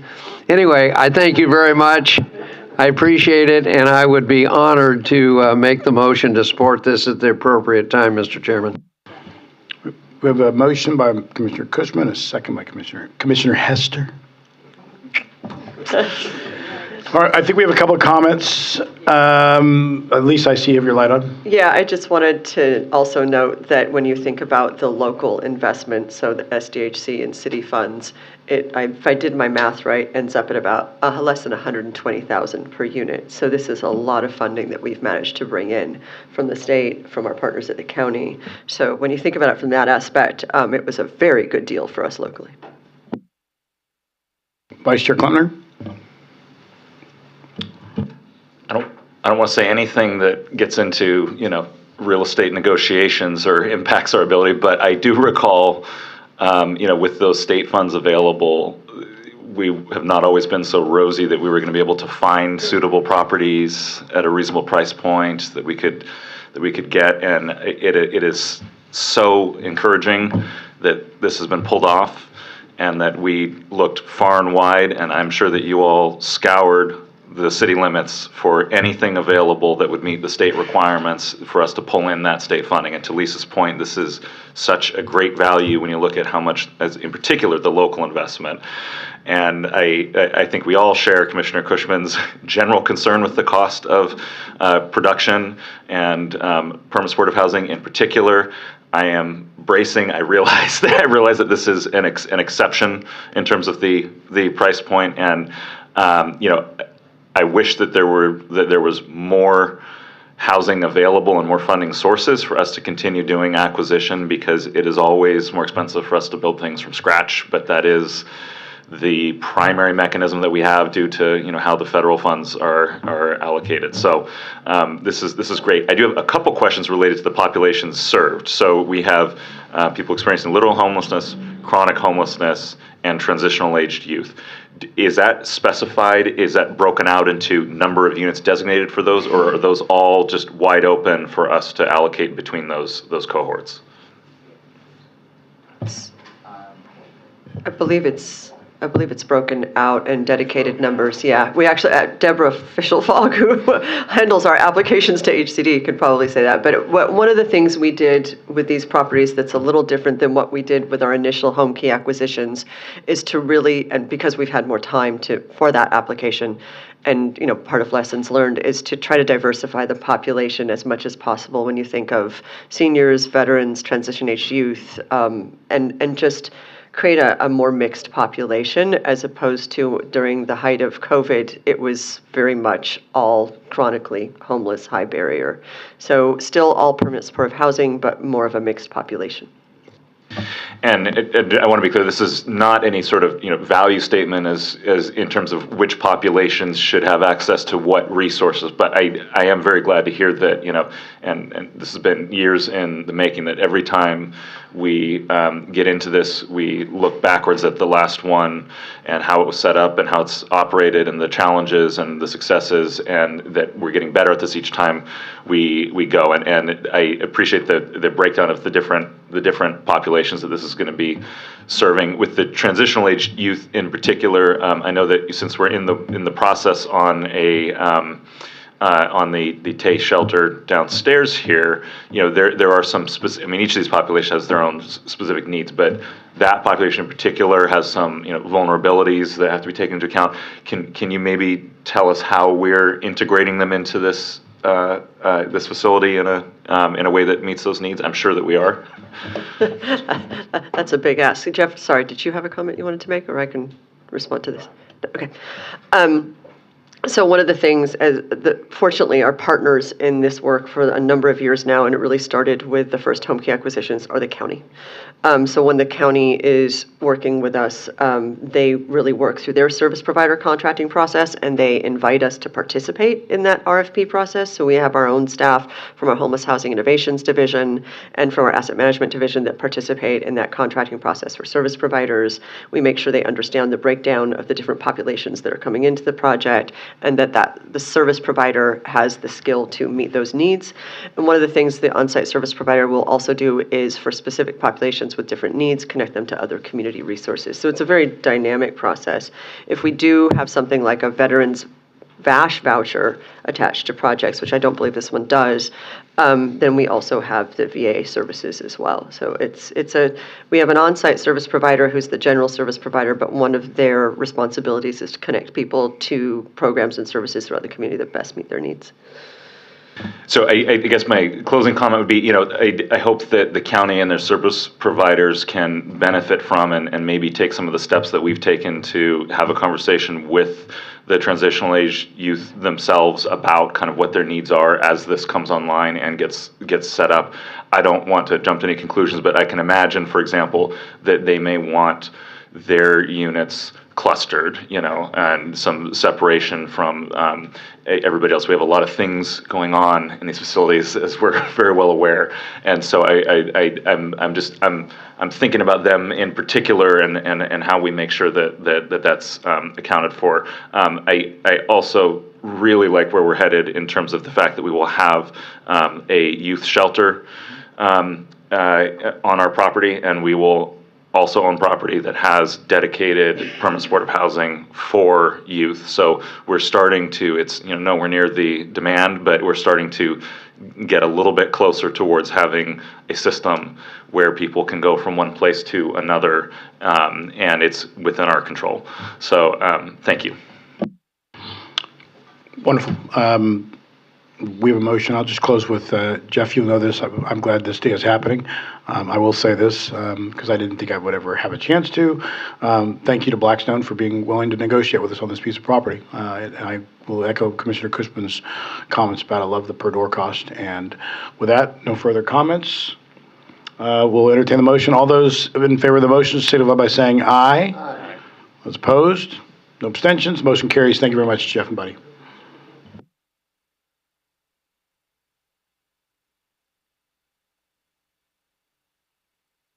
Next up is item 103. This is the Housing Commission's fiscal year 2025 budget. And we have one speaker slip for this. This will be a presentation. Lisa Jones will actually introduce this item. Lisa, please begin when you are ready. All right, thank you. As you know,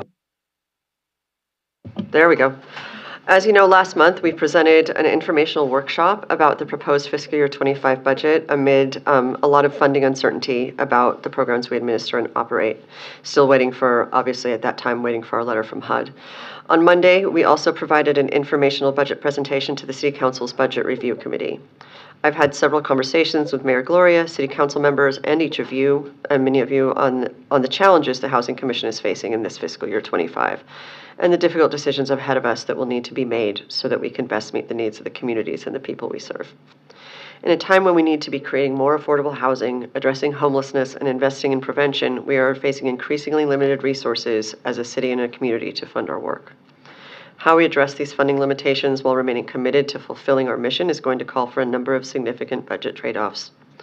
We understand the difficult budget decisions the City Council will be making across city departments as well. And we're continuing to engage in productive conversations with the Mayor and City Council members on the budget process as it moves forward. And we're looking forward to seeing the results of the Mayor's May revise. Our goal is to ensure that the budget trade-offs that are made focus on appropriately funding shelter and services programs to meet client needs, while trying to mitigate impacts to other mission-driven programs the Housing Commission operates that provide critical rental assistance and address and prevent homelessness. While uncertainty still exists, we will be asking you today to recommend that the Housing Authority approve our proposed budget with the funding levels we have recommended. Our budget will be presented to the Housing Authority for final action 1 month from today. As we discussed with you last month, we took a conservative approach in developing the proposed budget before you.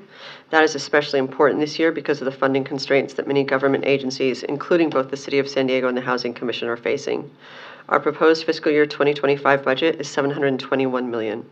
That includes approximately $134 million in projected one-time funding sources for specific purposes that may not be available again in future budgets, except for funding from one grant that is limited to 3 years. These one-time funding sources are primarily funds we will receive to acquire and rehabilitate the 2 hotel properties to convert them into permanent supportive housing for individuals and families experiencing homelessness. When these one-time funding sources are subtracted, our budget would be $593 million, or about 0.3% less than our fiscal year 24 approved budget.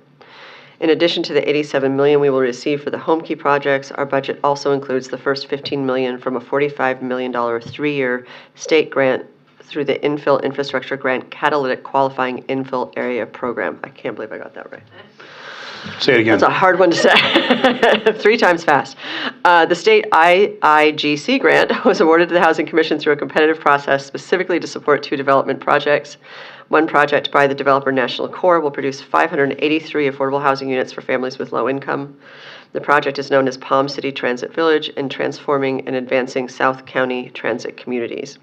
The second project the IIGC grant will support is to be developed by the Michaels organization. It will produce 631 units in downtown San Diego, affordable for households with income between 50% and 120% of area median income. Additional funding from the U.S. Department of Housing and Urban Development, or HUD, is for rental assistance to begin addressing our rising voucher rents, which we've talked about before and we'll talk about more. We just received our final funding letter from HUD for this calendar year yesterday. You can imagine what fun that was in trying to get this presentation ready today. Quick turnaround. It's important to keep in mind that our voucher funding from HUD has not kept up with the rising rental costs in San Diego's rental housing market. Even with the recent funding determination, we still anticipate that the funding SDHC will receive will be less than the projected amount needed for monthly housing assistance payments. We're also awaiting a final determination of the level at which city homeless programs we administer on the city's behalf will be funded, and we anticipate receiving additional clarity when the mayor's office releases its May budget revisions next week. We're continuing to have promising discussions on the budget with the mayor and the city council members. As I mentioned, another fiscal challenge affecting our budget is the decline in inclusionary housing fee collections for the Affordable Housing Fund. We're presenting the details about our proposed budget for fiscal year 25 to you against the backdrop of these funding challenges and uncertainties. I'll now ask our Chief Financial Officer, Suket Dayal, and Vice President of Financial Operations, Christelle Vanderwit, to share with you the details of what we're proposing in our budget. Thank you, Lisa. Our budget recommendations continue to invest in the city's homeless shelters and service programs that we administer on the city's behalf. We also further the goals of the Community Action Plan on Homelessness for the City of San Diego. Our budget also includes funding to continue lunches at the Rosecrans and family shelters. These sites lack alternative, no-cost food options nearby for shelter residents. Modest cost of living adjustments and right-sizing compensation levels based on Homelessness Services Compensation Study are also incorporated into our budget recommendations. Our budget recommendations would support continuing operations of homeless shelters and services programs, including higher costs for modest cost of living adjustments for frontline staff in the homelessness services sector, as well as higher costs for insurance and utilities at these programs. The budget also reflects the need to right-size budgets from the current fiscal year. For example, the fiscal year 24 budget for the Bridge Shelter at 16th and Newton only budgeted for 9 months of ancillary services due to plans to move that shelter. As it continues to operate at its existing location, the proposed fiscal year 2025 budget needs to account for a full 12-month of ancillary services. Our budget also includes the allocation of additional funds to the Housing Commission administrators for these programs. The Housing Commission's administered funds include resources from the Federal Continuum of Care, San Diego Regional Task Force on Homelessness, and Housing Commission local funds. The proposed funding in our budget that would support shelters and permanent supportive housing, homelessness preventive services, including the Housing Instability Prevention Program, and supportive services and rapid rehousing programs.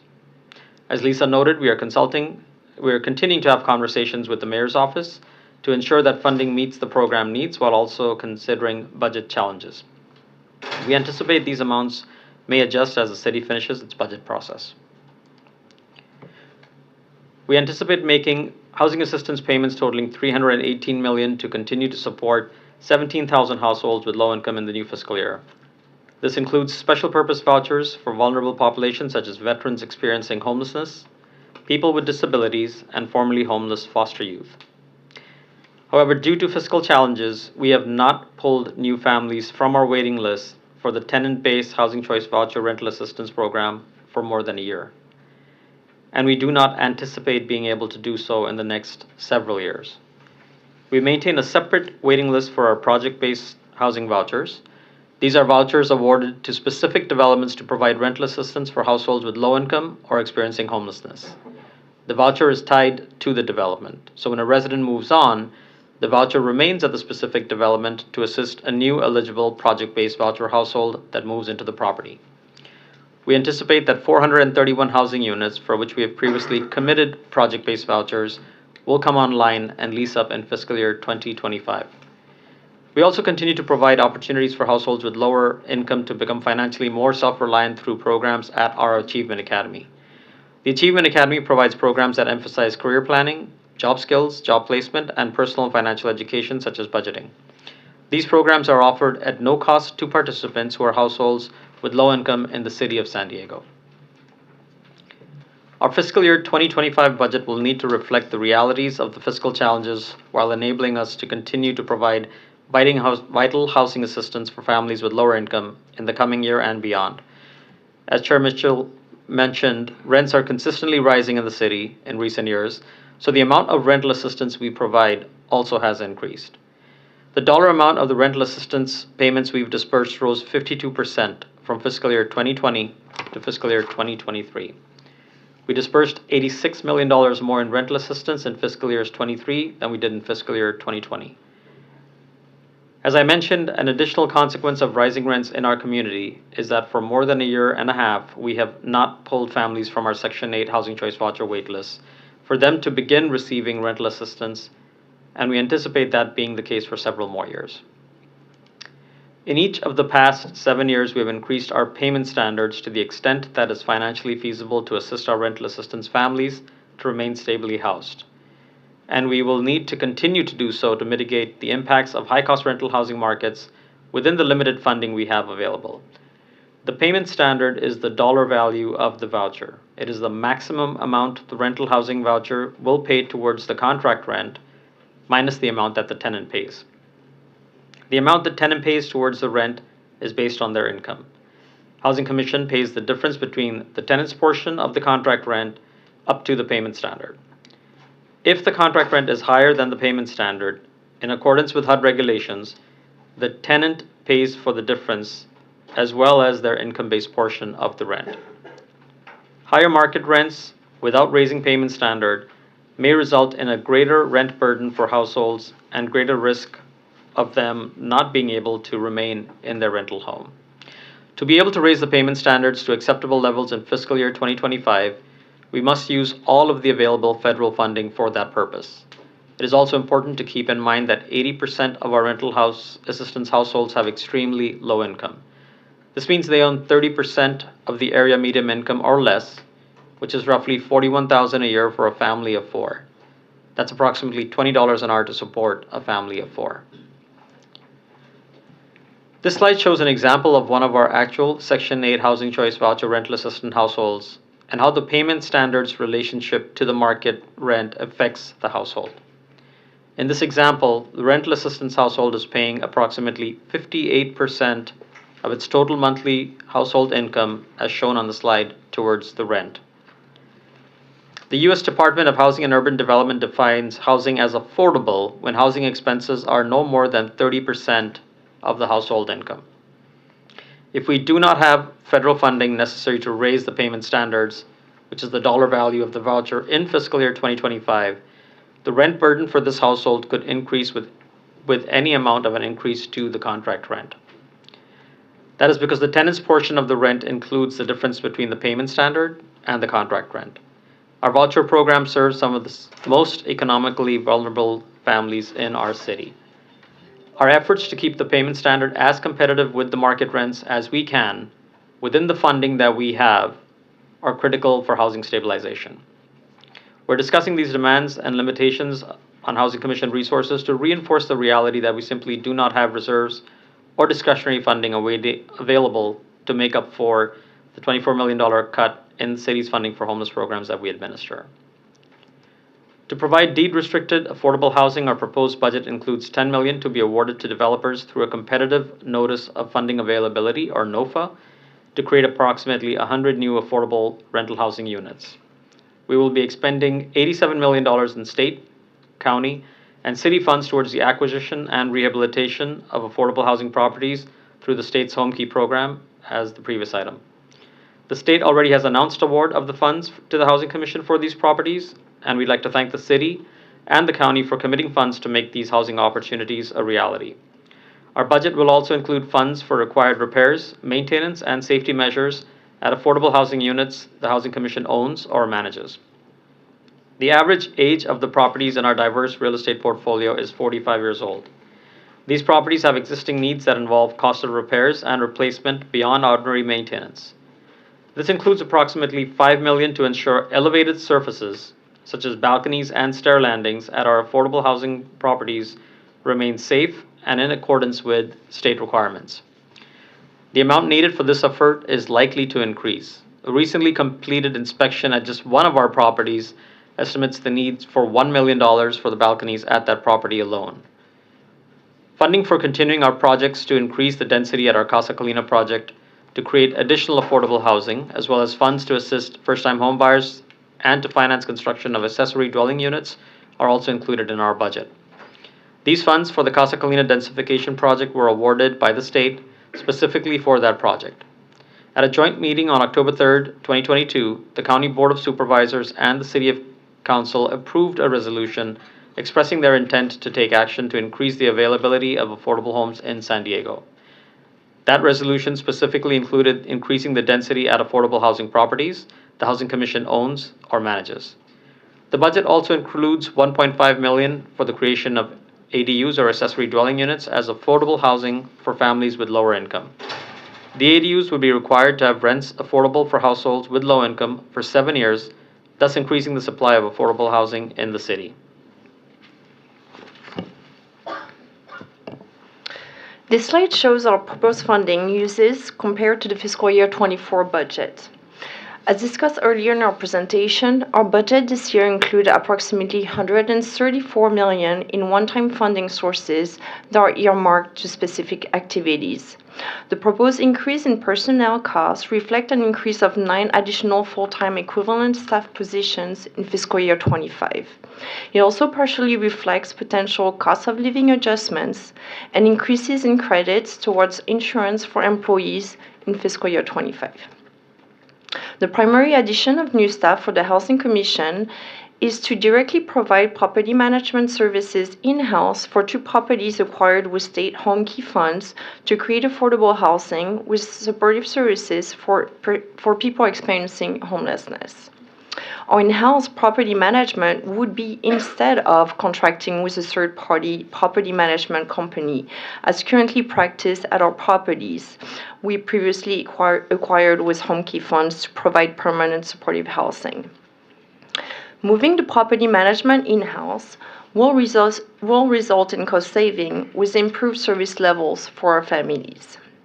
We would also add staff to support a rental assistance division in the administration of new voucher allocations, a rising permanent supportive housing portfolio, and increase in deed-restricted affordable units that are subject to compliance monitoring. These additions are partially offset by cost containment measures we have incorporated into our budget, including staff reduction at all levels for our agency. For example, we are eliminating 3 senior leadership positions that are currently vacant and will not be filled. These are the Executive Vice President of Strategic Initiatives and Homelessness Innovation, the position Ms. Jones held before she was appointed President and CEO, the Executive Vice President of Real Estate, and the Senior Vice President of Financial Services. We also absorb a senior position in Information Technology. This slide shows the breakdown of funding sources available in our proposed budget. This includes the approximately $134 million in funding sources this year that we mentioned earlier. The beginning fund balance consists of funds designated for specified uses in prior year budgets that have not been expended yet and may be expended during fiscal year 25 or future years. For example, the beginning fund balance would include funds for affordable housing development loans the Housing Commission Board of Commissioners has already approved that have not yet been dispersed. These loan funds must be held and available to be dispersed when developments obtain their additional financing from other sources and as they meet specific development milestones. Note that the budgeted total new revenue, as shown on this slide, is $607 million in fiscal year 25. This compared to $627 million in proposed funding uses in the upcoming fiscal year. The beginning fund balance will account for some of the difference between these dollar values. The graph on this slide shows the funding obligation that make up our fund balances at the beginning of fiscal year 25 and at the end of the year. Our budget already anticipated a reduction in our fund balances by the end of the fiscal year because of the fiscal challenges the Housing Commission is experiencing.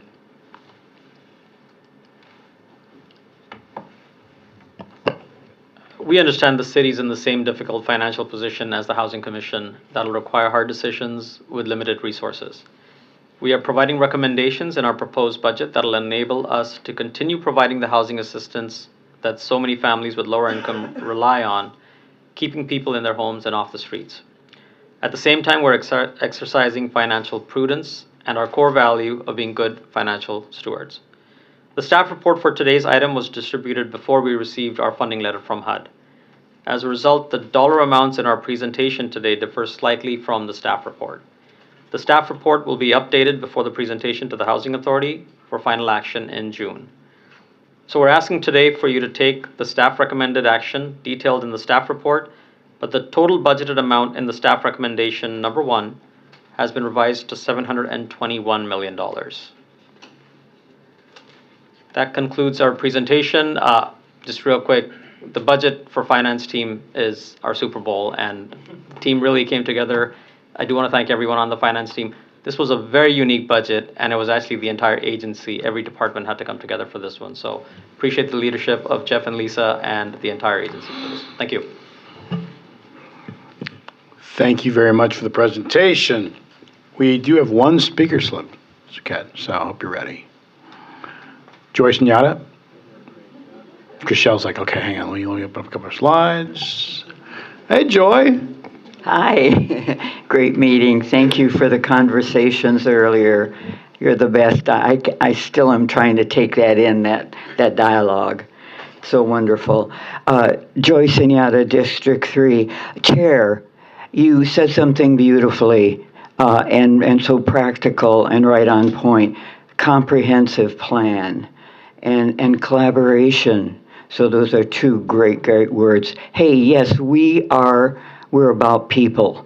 Well, we have to take our T-chart. We have cut and we have give. Cut, give, cut, give. And the people need to see the comprehensive picture of all of this because it's happening. And collaboration is needed with all parties involved on this budget on all levels and all groups. I see the FY25 budget crisis as a golden opportunity to rebuild our city and its goals now. Thank you just now for the information on the project maintenance in the budget. The voices have been heard here on this matter. I'm glad you're listening, and I actually want to find out the number figures on that at some point. So I want you to know this if you haven't heard me say it at all. Chair Lee of the Budget Review Committee said these beautiful words: "The dream of the public for San Diego." Aren't those beautiful words? Please continue to fight and care for this dream. We are all in this together. And here's what I've come up with, 3 O's. We are people. We are one people, my first O. We are one San Diego, my second O. We are one dream, my third O. So may I say this now all the time because I'm wanting to learn Spanish. Me importa. I care. So thank you for this. Let's stay positive. All this challenge, it's opening doors. It's showing weaknesses, challenges. We're listening more. It's coming up through the woodwork, what we need to look at. So change is really good and positive. So I'm excited, and love to all of you. Thank you, Joy. We don't have any further speaker slips on the item, so I will now open it up to commissioner comments. None? Well, Vice Chair, commissioner comments or a motion? I see Commissioner Hester debating. No, I'll move to support the motion. Okay, so we have a motion by Commissioner Hester, Commissioner Vice Commissioner Jackson. Thank you for your phenomenal work on this. One, I want to point out to everybody here that this is our role in this as this board is to make a recommendation. And ultimately, the budget is approved by the Housing Authority. And so what we're doing today is a recommendation. We all are aware that things are changing, parts are moving. It's really not within our scope to account for all of those changes that are in the works right now in this meeting. It's our job to put forward the recommendation, and then those changes can get made by the Housing Authority. I want to point out a few things in this presentation. One, slide 8. Can you go back to slide 8? This is very important, and I think that the affordable housing, well, I don't want to say the industry, but affordable housing agencies in general aren't quick to explain how this works. And I'm glad that we are just being open and transparent about how rent burden occurs even within affordable housing based on the market conditions and what is going on and our limited resources. It's a mistake that even I, for quite a while when I was on this board, did not fully realize that the rent can go past what the payment standard covers and that it falls to the tenant. So, we are making the resources stretch as far as we can, and we need to be clear about the fact that people are being rent burdened and having to choose between, food and keeping a roof over their heads, even potentially when they're receiving assistance. And that is our challenge. So, when these discussions are happening about why is the wait list not moving faster, it is because we have a very real consideration of how we maintain the housing for the people who are currently receiving our assistance. And our first obligation is to make sure that they are all securely housed and that nobody is falling from receiving housing assistance into homelessness despite that housing assistance. The other thing that I want to point out here that's not quite shown here, but what is the average assistance per household? I believe it's around $1,300. Yeah, go ahead. Budgeted for next year is about 1,400. Right now we're at a 1,303 right now. And it's going up every month. Yeah. 1,303, 1,400.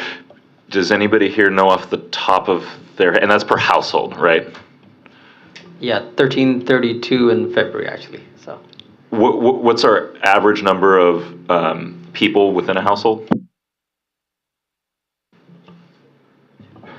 Carrie's in the back going 2 to 3 with her fingers. 2 to 3. Right. And that changes, right? Yeah, in that's permanent supportive housing, you tend to see more singles. In our voucher program, you tend to see more families. Yeah, for anybody watching here, it's very obvious that I don't prep the staff for my questions. They're just very good at taking it as it comes. Plus, Kat was hiding behind Casey earlier. He's like, I don't know what he's going to say, so I'm just going to hide back here. And for comparison, across the whole system, and just ballpark within $500, what is our average cost per shelter bed per month? It varies anywhere from around $60 a day to $120 a day. So when we worked with the community action plan, I think, Nancy, we did about $92 a day. Was that right? So 92 times 30. He really doesn't prep us. About $2,750 a month on average.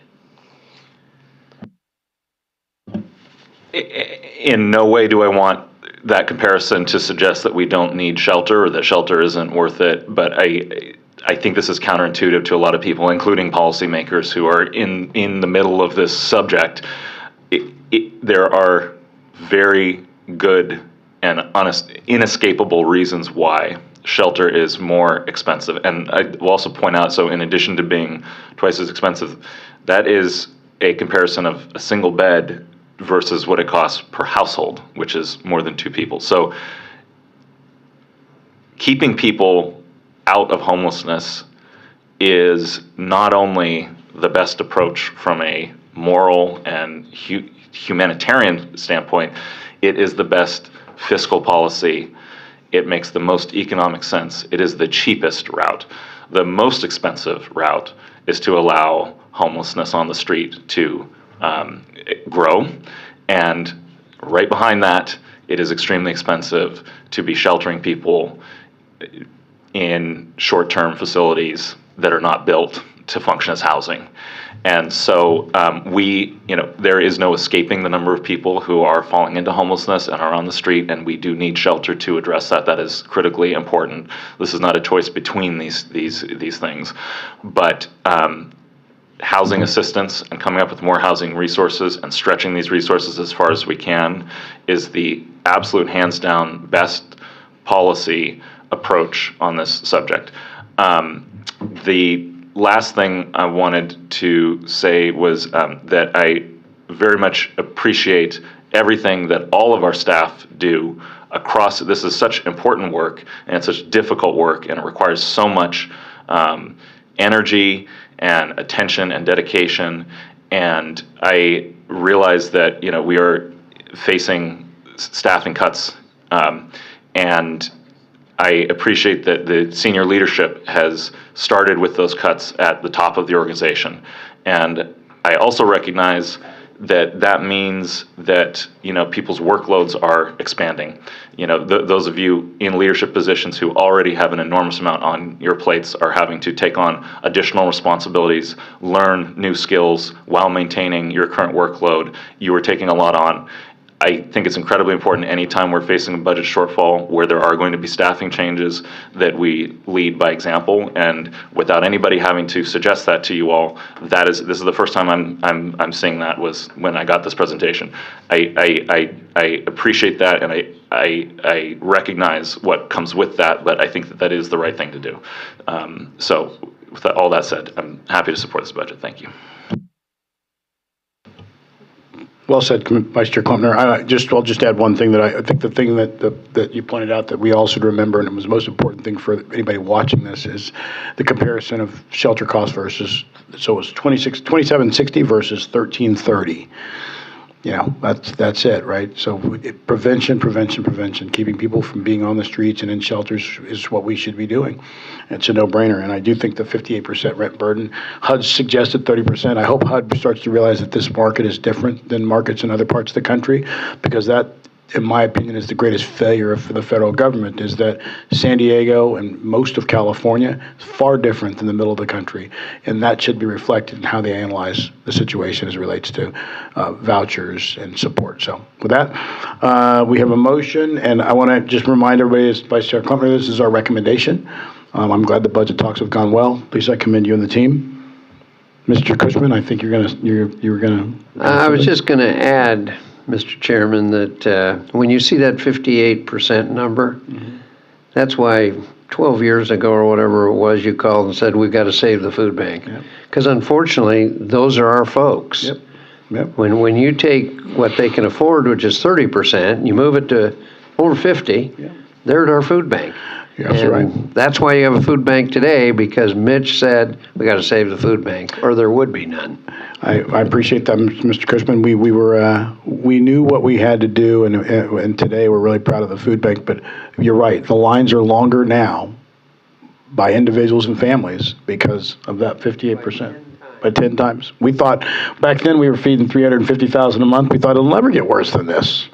The lines are much longer. So, again, great recommended budget. Glad the budget discussions have gone well. And with that, we will go ahead and I will take. We have a motion. All those in favor of the motion signify by saying aye. Any opposed? Any abstentions? Seeing none, the motion passes. Thank you very much. All right, we have two informational items up. We're going to take them out of order. We have 105, which is the low-income housing tax credits. I know I have a hard stop for a couple of you. I'll find you. Thank you. And so we're going to go ahead and we're going to get through Ms. Quitter. Okay, fair enough.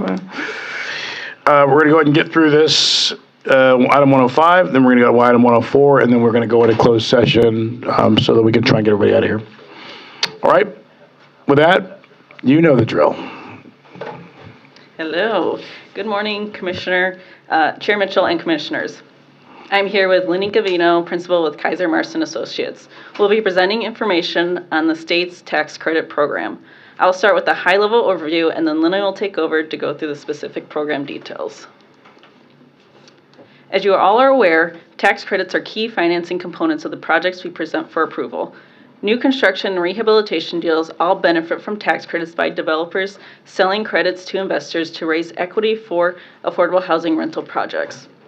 Investors then use those tax credits to offset their tax liability over a 10-year period. Multifamily housing revenue bonds also play a key role with the financing as they go hand in hand with certain tax credits. Bonds provide access to low-cost debt financing and are typically repaid from rental income. So how is the Housing Commission involved? Depending on the type of application, board approval may or may not be required. Tax credit applications themselves do not require Housing Commission board nor Housing Authority approval.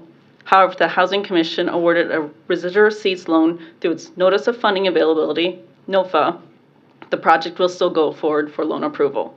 If the project is applying for bonds, a total of 3 approvals are required. The first Housing Commission board approval occurs at the time of application, and then the second and third approvals occur by the Housing Commission and Housing Authority, respectively, once the project is awarded a bond allocation. These 2 final approvals permit the issuance of the bonds. Once a project is awarded bonds and/or tax credits, the project then has about 6 months to close construction financing. The next few slides show recent examples of groundbreakings and grand openings with projects that have received tax credits. Here's a picture of Wakeland Housing's Quatchwit City Heights groundbreaking from last month. The project was awarded bonds and 4% tax credits in late 2023 and was also awarded project-based vouchers through the Housing Commission's NOFA. Here's Chelsea Investment Corporation's Messina Senior Apartments groundbreaking from last year. The project was awarded 9% tax credits in late 2022 and was also awarded a Housing Commission loan and project-based vouchers through its NOFA. Here's a picture of National Corps' Nestor Senior Village's grand opening from last month. The project was awarded 9% tax credits in 2021 and was also awarded a Housing Commission loan and project-based vouchers through its NOFA. And lastly, here's a picture of Affirmed Housing Shoreline's grand opening, which also occurred last month. The project was awarded bonds and 4% tax credits in 2021 and was also awarded project-based vouchers to the Housing Commission's NOFA. I'll now hand the presentation over to Lenny to go into more detail. Thank you, Jennifer. Board Chair Mitchell, Commissioners, my name is Lenny Gavino. I'm a principal with Kaiser Marston Associates. We are an economic consulting firm. We assist cities and housing authorities on affordable housing transactions, analyses, as well as analyses related to affordable housing policy initiatives. I've been with the firm's affordable housing practice a little over 25 years, and Housing Commission asked me to come today to provide kind of a refresher on how the multi-revenue bond program as well as low-income housing tax credits are used to fund affordable housing developments. So we're going to start off kind of going real brief on the multifamily housing bond revenue program. Then we'll touch into the low-income housing tax credit program, both the 4% and 9% program, and then just really briefly on some other funding sources. Okay, so first, with regard to the multifamily housing revenue bond program, the program allows the Housing Commission to utilize housing authorities' tax-exempt borrowing status to pass low-interest loans along to the developers of affordable rental housing. The program, the city has been issuing multifamily housing revenue bonds since 1982, and the program itself was enacted in 1989, and the housing authority's ability to issue these bonds are governed by the Internal Revenue Code. The Housing Commission authorized the issuance of the bonds for the multifamily housing revenue bond program is subject to the approval by the Housing Authority. And the Housing Authority, the Housing Commission, and the city are not financially liable for the bonds. And the operating income, as Jennifer mentioned, is generally used to pay off the bonds. So the benefits of the bonds are kind of twofold. One is they offer lower interest rates than a conventional financed project, about 1.5% to 2% lower. And then also projects with tax-exempt bonds are provided as of right 4% low-income housing tax credits. In California, the allocation of the tax-exempt bonds is administered by the California Debt Limit Allocation Committee, or CDLAC, and they're the ones who say how many bonds are available and allocate those bonds. And this year, in 2024, about $5 billion is available in California for qualified residential rental projects. To be eligible for the bonds, the project must have at least 20% of the units at an income for households with incomes up to 50% AMI, or 40% of the units for households with incomes up to 60% AMI. But the program also allows to be averaging. So for example, a 60% cap, the affordability can go up to 80% as long as on average it's at 60%. And then for some of the projects with 100% affordable housing projects, you'll more typically see the affordability at 50% and an AMI in order to be more competitive for some of the funding sources. And then the term of the program is at the affordability's in place for 55 years. There are rules on how much you can spend and the amount available through the programs. The first is the 50% test, which requires that a minimum of 50% of what we call aggregate basis, which is a combination of construction costs and land, must be financed with tax-exempt proceeds. Then coupled with that, there is a limited amount of 55% on what you can spend. So there's this really narrow margin of error of what can be spent with these tax-exempt bonds. And then in addition to that, of that 50 or between the 50 and the 55% amounts, 95% can be used on costs which are called good costs, which are like architecture and engineering and land and other depreciable costs, and then the remaining 5% can be spent on what we call bad costs, which is like the financing costs for the project, of which only 2% can be spent on bond issuance costs. And so the process for the bond, as Jennifer had mentioned, it first starts off with an application from the developer to the Housing Commission, and the staff reviews the application to determine feasibility. And then after that, it goes before the Housing Commission drafts a bond inducement resolution, and that it serves as kind of an official intent to issue bonds, and it also provides the date of record of when costs incurred to be determined what is eligible for financing. Then there's the TEFRA hearing, which stands for Tax Equity Fiscal Responsibility Act, which is a public hearing for those to voice their views on the project. And then that's followed by a submission of a application to SDLAC for the bond issuance, and that the document of the application will show that the project is ready to proceed, as well as complies with SDLAC regulations. And then through this process, the project is also going through their own local review to ensure that it is compliant with zoning, as well as consistent with adopted community plans.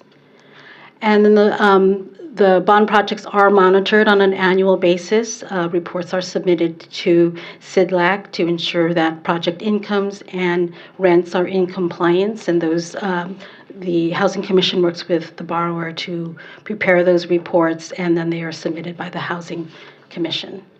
So kind of in summary, again, the economic benefits associated with these, with the program, it does provide these below interest loans compared with conventional financing, again, between 1.5 to 2% lower than a conventional finance loan.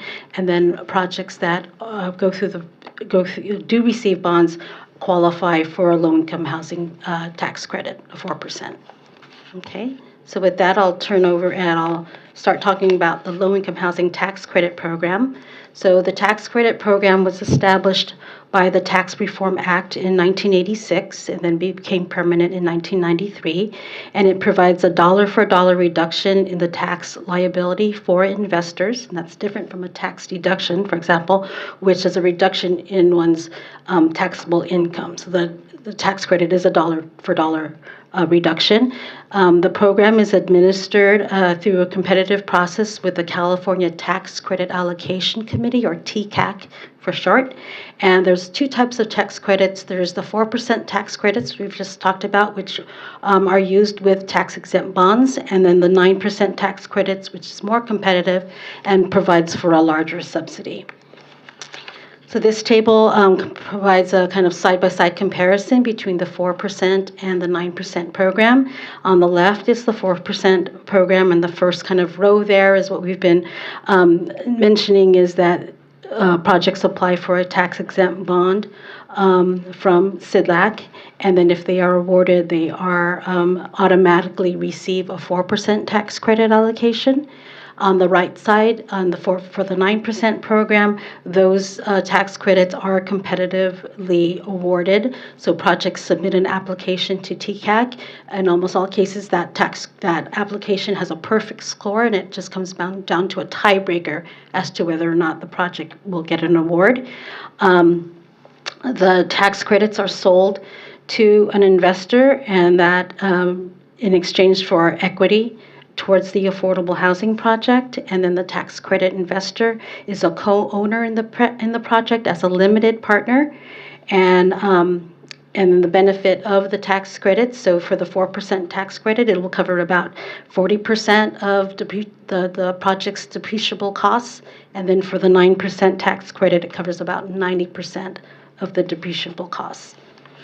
This kind of provides a little graphic of how that would work. So again, the federal government issues tax credits to a state agency. And again, in California, that's TCAC. The developers apply to TCAC for an allocation of tax credits. And if they're fortunate to receive award, they then sell those credits to a tax credit investor. And then those funds are used to help fund the affordable housing development. So on the right side there is the amounts that are available estimated for 9% tax credits in 2024, and it's determined on a per capita basis. So California, with the highest population in the United States, gets the most tax credits. It's about $2.90 per capita, and so we have about 40 million in our state, so about 113 million is available annually for the tax credits. There were some commitments that were provided last year that reduce what is available this year to about 112 million. And then of that amount, about 40% are set aside for rural projects, nonprofits, some at-risk and special needs developments. And then the remaining portion is apportioned to the various counties throughout the state, with San Diego receiving about 8.6% or about 5.4 million. That's what's estimated for this year. And then the allocation process, so for the 9%, it's in 2 rounds, typically in the late winter, early spring, and then another round in the summer. And then for 4% tax credits, this year it's only 2 rounds. Last year it was 3 rounds, so that the number of rounds does vary per year. And then once applicant applies for tax credits, they usually have to wait about 2 to 3, sometimes 4 months before they hear whether or not they've received an allocation. And if they do get an allocation, then the clock starts ticking. So they have 180 days, about 6 months, to close on their construction financing, execute any partnership agreements, get their building permits and fees issues, and start construction. So that the affordable housing process can take a long time to get an award, but once they do get an award, they start moving. And then there's other deadlines that the developers need to be aware of as far as carryovers and when the project gets placed in service. So last year, for the 4% in bond program, there were about 33 projects that applied in San Diego County for an allocation. Of that, 22 received an award. That's for the 4% in bonds, so that was about 2/3 of the projects. And then for 9% projects, about 5, there were 5 applications and 3 received an allocation. Okay. And then, so the last part here is we wanted to show kind of illustratively what this all means, kind of in the context of a sources and uses for the development of affordable housing. And so we prepared kind of an illustrative sources and uses for a project. It would be the same project, one financed with 4%, the other one, and the same project financed with 9% tax credits. And so this is the development costs breakout. We are showing 3 different categories: direct costs, which is the hard costs, like the sticks and the bricks of the project; indirect costs, which is your soft costs, like your permits and fees, your architecture and engineering, and then financing costs, the cost to finance the project. And so we do show what those costs are on a per unit basis for 4% versus 9%. And you can see right off the top line there, we're assuming that the 4% actually costs a little bit more than the 9% when it comes to direct costs, because we are assuming for the 4% column that there is some federal and state funding sources that would trigger prevailing wages. So that is why that's a little bit more costly on the direct costs. On the indirect costs, we are again, the 4% is more costly than the 9%, because we are assuming in that column on the 4%, the developer fee is not capped under the 4% program. You can, it's capped by amount of the percent of eligible basis, but if any fee over 2.5 million is deferred, but they can have as much fee that can go into eligible basis for the 4%, unlike the 9% program, which caps the developer fee at 2.2 million. So that's why there's a differential in the indirect costs. And then on the financing costs, again, there's another differential there with the 4% tax credit column a little bit higher than the 9% to reflect the cost of the bond issuance. So overall, the 4% column a little more expensive to build than the 9% column. And then with regard to funding sources for this example, the 4% column, the income generated by the project is pretty much the same, but you can see the difference in the permanent loan is reflected over the more favorable financing provided by the 4% column. It allowed, with the lower interest rate, you have an ability to get more loan from the project. The tax credit equity investment line, as you see in gray, which I'll go through in the next column, is different. You'll see you get more tax credits from the 9% versus the 4%. And then the next line is the other state funding sources, which we've assumed only for the 4% column, and certainly in the 9%, a project doing 9% tax credits can get those funding, but for illustrative purposes, we just assumed it on the 4%.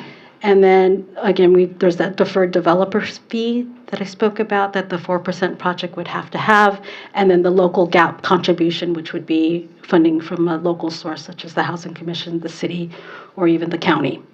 Okay, and then so the calculation of the tax credits, and there's a lot of numbers here.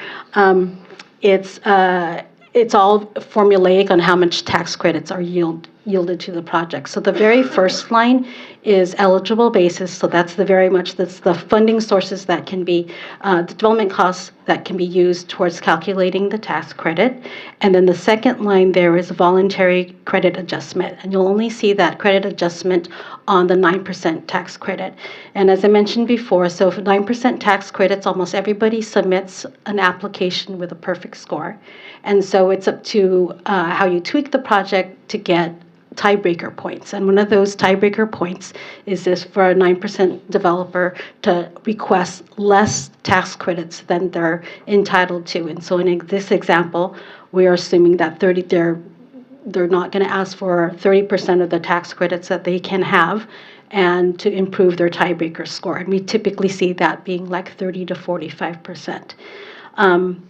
And then so we just kind of go through the math. And then after that, there is this other line called a basis boost. So if the project is located in a difficult development area, which is an area with high land costs, high construction costs, or in a qualified census tract, which is a census tract where 60% of the households have incomes less, 50% of the households have incomes less than 60% AMI, they get a boost on their tax credit calculation of 30%. So that's what that basis boost we're talking about. And that gets you to that one line, that's labeled the basis boost line, which is the qualified basis, and from that is the figure that you apply the 4% and the 9%. So that's where that terminology comes from.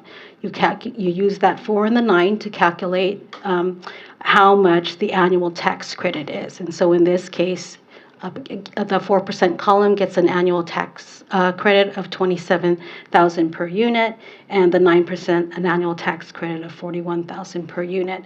You multiply that by 10 years because the tax credit is provided over 10 years, and then the limited partner share, which is the investor, gets a share of that. They'll own about 99.99% of the project, and then from that they plan their pricing that they're willing to pay for that tax credit is the 91.5%. That's the 91 cents on the dollar. That's what they're willing to pay for the tax credit. In recent years, that's a figure that kind of goes up and down, and kind of the more recent batch of performance that I've been looking at recently, that figure is between like 88 and like 96%. And then so overall, the tax credit equity generated from this example is about $250,000 per unit for the 4%, and then 9%, about $375,000 per unit, which is kind of in the middle of kind of the typical tax credit equity that we see on a per unit basis from projects around the county. And then so just really briefly, some examples of tax credit investors they're your tax credits. They're corporations or individuals with high tax liabilities. So it'll be your banks, your larger corporations. There's also tax credit syndicators who group investors together to purchase the tax credits. And then also, because this is our last slide, other funding sources. Many of the funding sources that you're all familiar with, these are your public funding sources from the federal, state, and local level. It is not uncommon for affordable housing projects to have 1 or 2 or even 3 sources of funding from each of these individual columns, and each of these programs have their own objectives, their own potentially target populations, the incomes they would like to serve. So developers are constantly tweaking their project in order to meet the various guidelines and regulations and timing associated with these different funding sources. We're lucky in San Diego, we have a well-established affordable housing development community who are very familiar with these funding sources and have a track record of receiving these funding sources. But as you all have mentioned repeatedly, some of these funding sources are at risk and are being cut based on the current budget situation. So that's it. Any questions? All right. Thank you. I don't see any questions from the commissioners. Appreciate it. Thank you very much for that very thorough explanation. All right, thanks. All right, we have a little change in agenda. We have a couple people that have to leave quickly, so we're going to actually do the closed session before we come to the last informational item on Kearney Vista. So, Scott, I think we're going to need to close to clear the room. We're going to do the closed session. It should take about 10 minutes, and then we'll bring everybody back in for the Kearney Vista informational, and we will get started. So.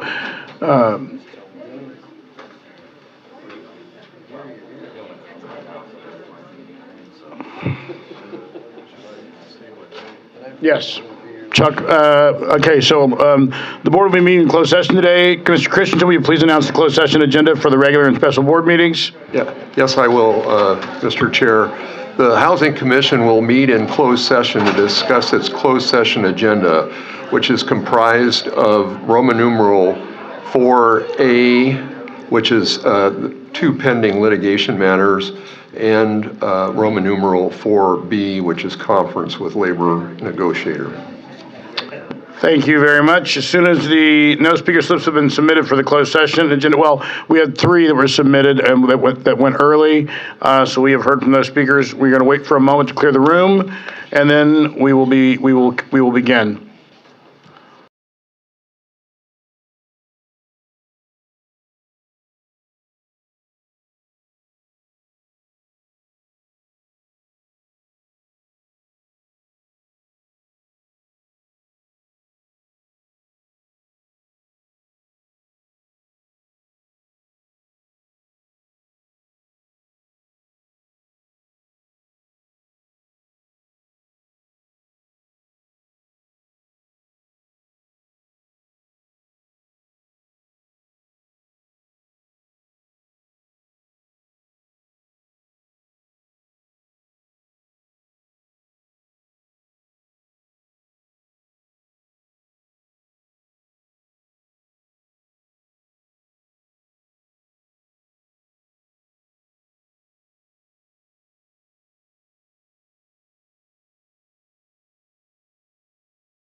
All right, this is Mitch Mitchell, Chair of the San Diego Housing Commission Board of Commissioners. The board has concluded its closed session and is reconvening an open session at 11:51 a.m. Housing Commission General Counsel Chuck Christensen will now announce the actions the board took in closed session. Chuck?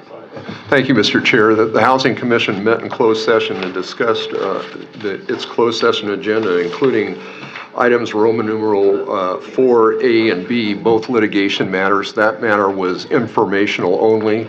The board thereafter discussed Roman numeral 4B, and that matter was informational only. That concludes the matters that were discussed in closed session. All right, we are over, so I just note that for the speakers. No pressure, but yes, we are over, and so we're going to go ahead and jump into this with item 104. It's the informational workshop, and this is Lisa Jones will introduce the item, and then we will begin, noting that again we are over. And Vice Chair Klumpner had to leave, but I will say that he advised me that he is going to follow up on this issue and will make sure that his comments are well known, either directly or at the next commission hearing. So, okay, go ahead, Lisa.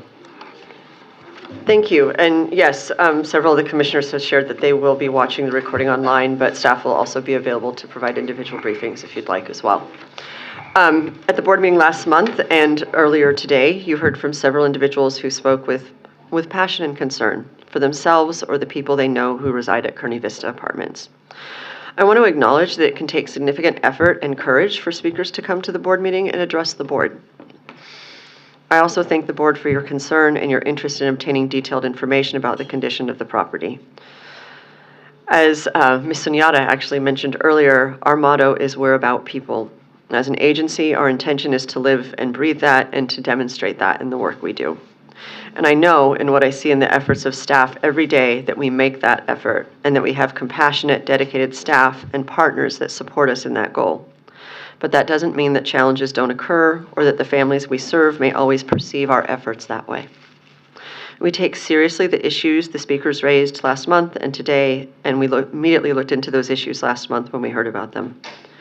Our asset management team collaborated with a third-party property management and the on-site service provider at Kearney Vista to reach out to and follow up with each person who provided public comments about this property to the board on April 12th.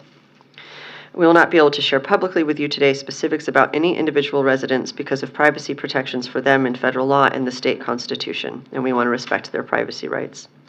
However, our workshop this morning will provide important information generally about the Kearney Vista permanent housing community with supportive services, the population it serves, and ongoing procedures to maintain Kearney Vista as a quality, affordable housing property for its residents. Our follow-up after the last board meeting also included an unannounced visit to the property on April 15th by our Deputy CEO, Jeff Davis, Executive Vice President of Rental Assistance and Workforce Development, Azucena Valladolid, and Senior Vice President of Property Management and Asset Management, Beto Juarez. Then on April 26th, our Vice President of Asset Management, Emmanuel Arellano, provided a tour of the property for Senior Vice President of Equity Assurance, Deborah Fischel-Falk, Senior Vice President of Policy and Land Use, Molly Weber, and myself. Housing Commission staff, our third-party property management contractor, county behavioral health staff, and the on-site service provider maintain significant collaboration and focus on supporting a safe, quality environment for Kearney Vista residents. But if issues arise, we do want to know about them. So we also offer to all residents the opportunity to have this Housing Commission inspect their units for health and safety issues, which you'll hear more about in the presentation. As an agency, we're committed to providing quality, affordable housing to foster social and economic stability for vulnerable populations, like those who experienced homelessness before they moved into Kearney Vista. We have Senior Vice President Beto Juarez and Vice President of Asset Management Emmanuel Arellano here to present an informational update on our Kearney Vista community. Take it away, Beto. Thank you, Lisa. That is the question that we are, I was trying to determine, but I would love to, because I unfortunately have, this is an important issue, but I actually built my schedule around us being done by noon, so. I think we all did, sir. Yeah, so I apologize. That is on me. When I did budget review, I did not think about the length of time on the previous informational, so. Do we need to move I mean, how long do you think it's going to be? 12, 15 minutes? Yeah. 15 minutes, probably. Yeah. A good, Yeah, it's pretty comprehensive. yeah. Yeah, Would it be possible to get a written report and then reschedule for next month? Yes, we can We have provide. a written report from staff, and I'm looking for what Jeff saw, what you saw. Certainly. I mean, I drove out there, I couldn't get in, but what I saw was impressive, but what I've been hearing for 2 months is horrid, so. Well, and A written report and then get into a discussion. And we even have images to. So, yes, I'd like to take a tour anyway. yes, and so, yes, we can provide an updated written report. We will bring this back to, for next month, because I think it's really important for the board to hear and see everything that happens at this site, all the investment that happens at this site, the hard work that the staff and our partners do, the challenges that we know residents experience too, right? And sometimes it's from their neighbors, we've heard that too. But there's a lot of investment and intention that goes into the work, and I want to make sure that we give you a full picture. You're going to hear, even from us, some of the challenges we see and experience, so we understand where people are coming from. Yes, absolutely. Well, tours are, I believe that in an email a week or two ago, I offered tours, so we will coordinate. Yeah, so what I think we could do is, because I know that Vice Chair Klumpner wants to really dive into this as well, more so that we can see the little things that we need to take into consideration for other properties that we are preparing to open. And I think that's what's most important is that we learn from what we've heard and make sure that we can have the appropriate detailed conversation about how we establish best practices. In the end, what we're trying to do is create the best culture and climate at all of our properties, and so this has been eye-opening for us. Not that, and again, I think the written report will give us a chance to both read it, and then some of us take a tour, and then we can have a more thorough discussion at the next meeting. We would support that, yeah. So you support that? Mm-hmm. Okay. And then Hyder. Presentation they were going to give today. Yep. Yes, you'll get the presentation. Correct. And we appreciate Hyder bearing with us on a long board meeting day. Thank you so much. I appreciate Hyder being, I think that's really important. And for the residents Thank you as well. for being here, because I think that's really important.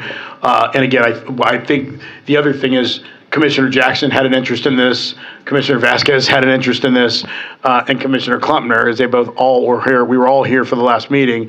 I'm almost positive that Commissioner Hubbard has an interest in this. We all sat through all this last meeting, right? So I'd like to have everybody assembled for it, and unfortunately, we just ran long today. We agree. Appreciate that. Thank you, Commissioner.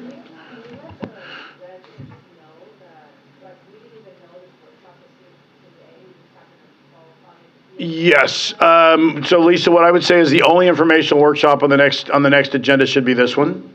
Do we have anything else planned? I don't think. No. Yep. Okay, so that is your notification that Staff can let you know what the next date is. Yes. The next board date, they'll let you know. It's June 21st. Yes. We can yes. Letting you know right now. Yes. So June 21st is when the workshop will happen. Thank you. Yeah, so it's our next board meeting.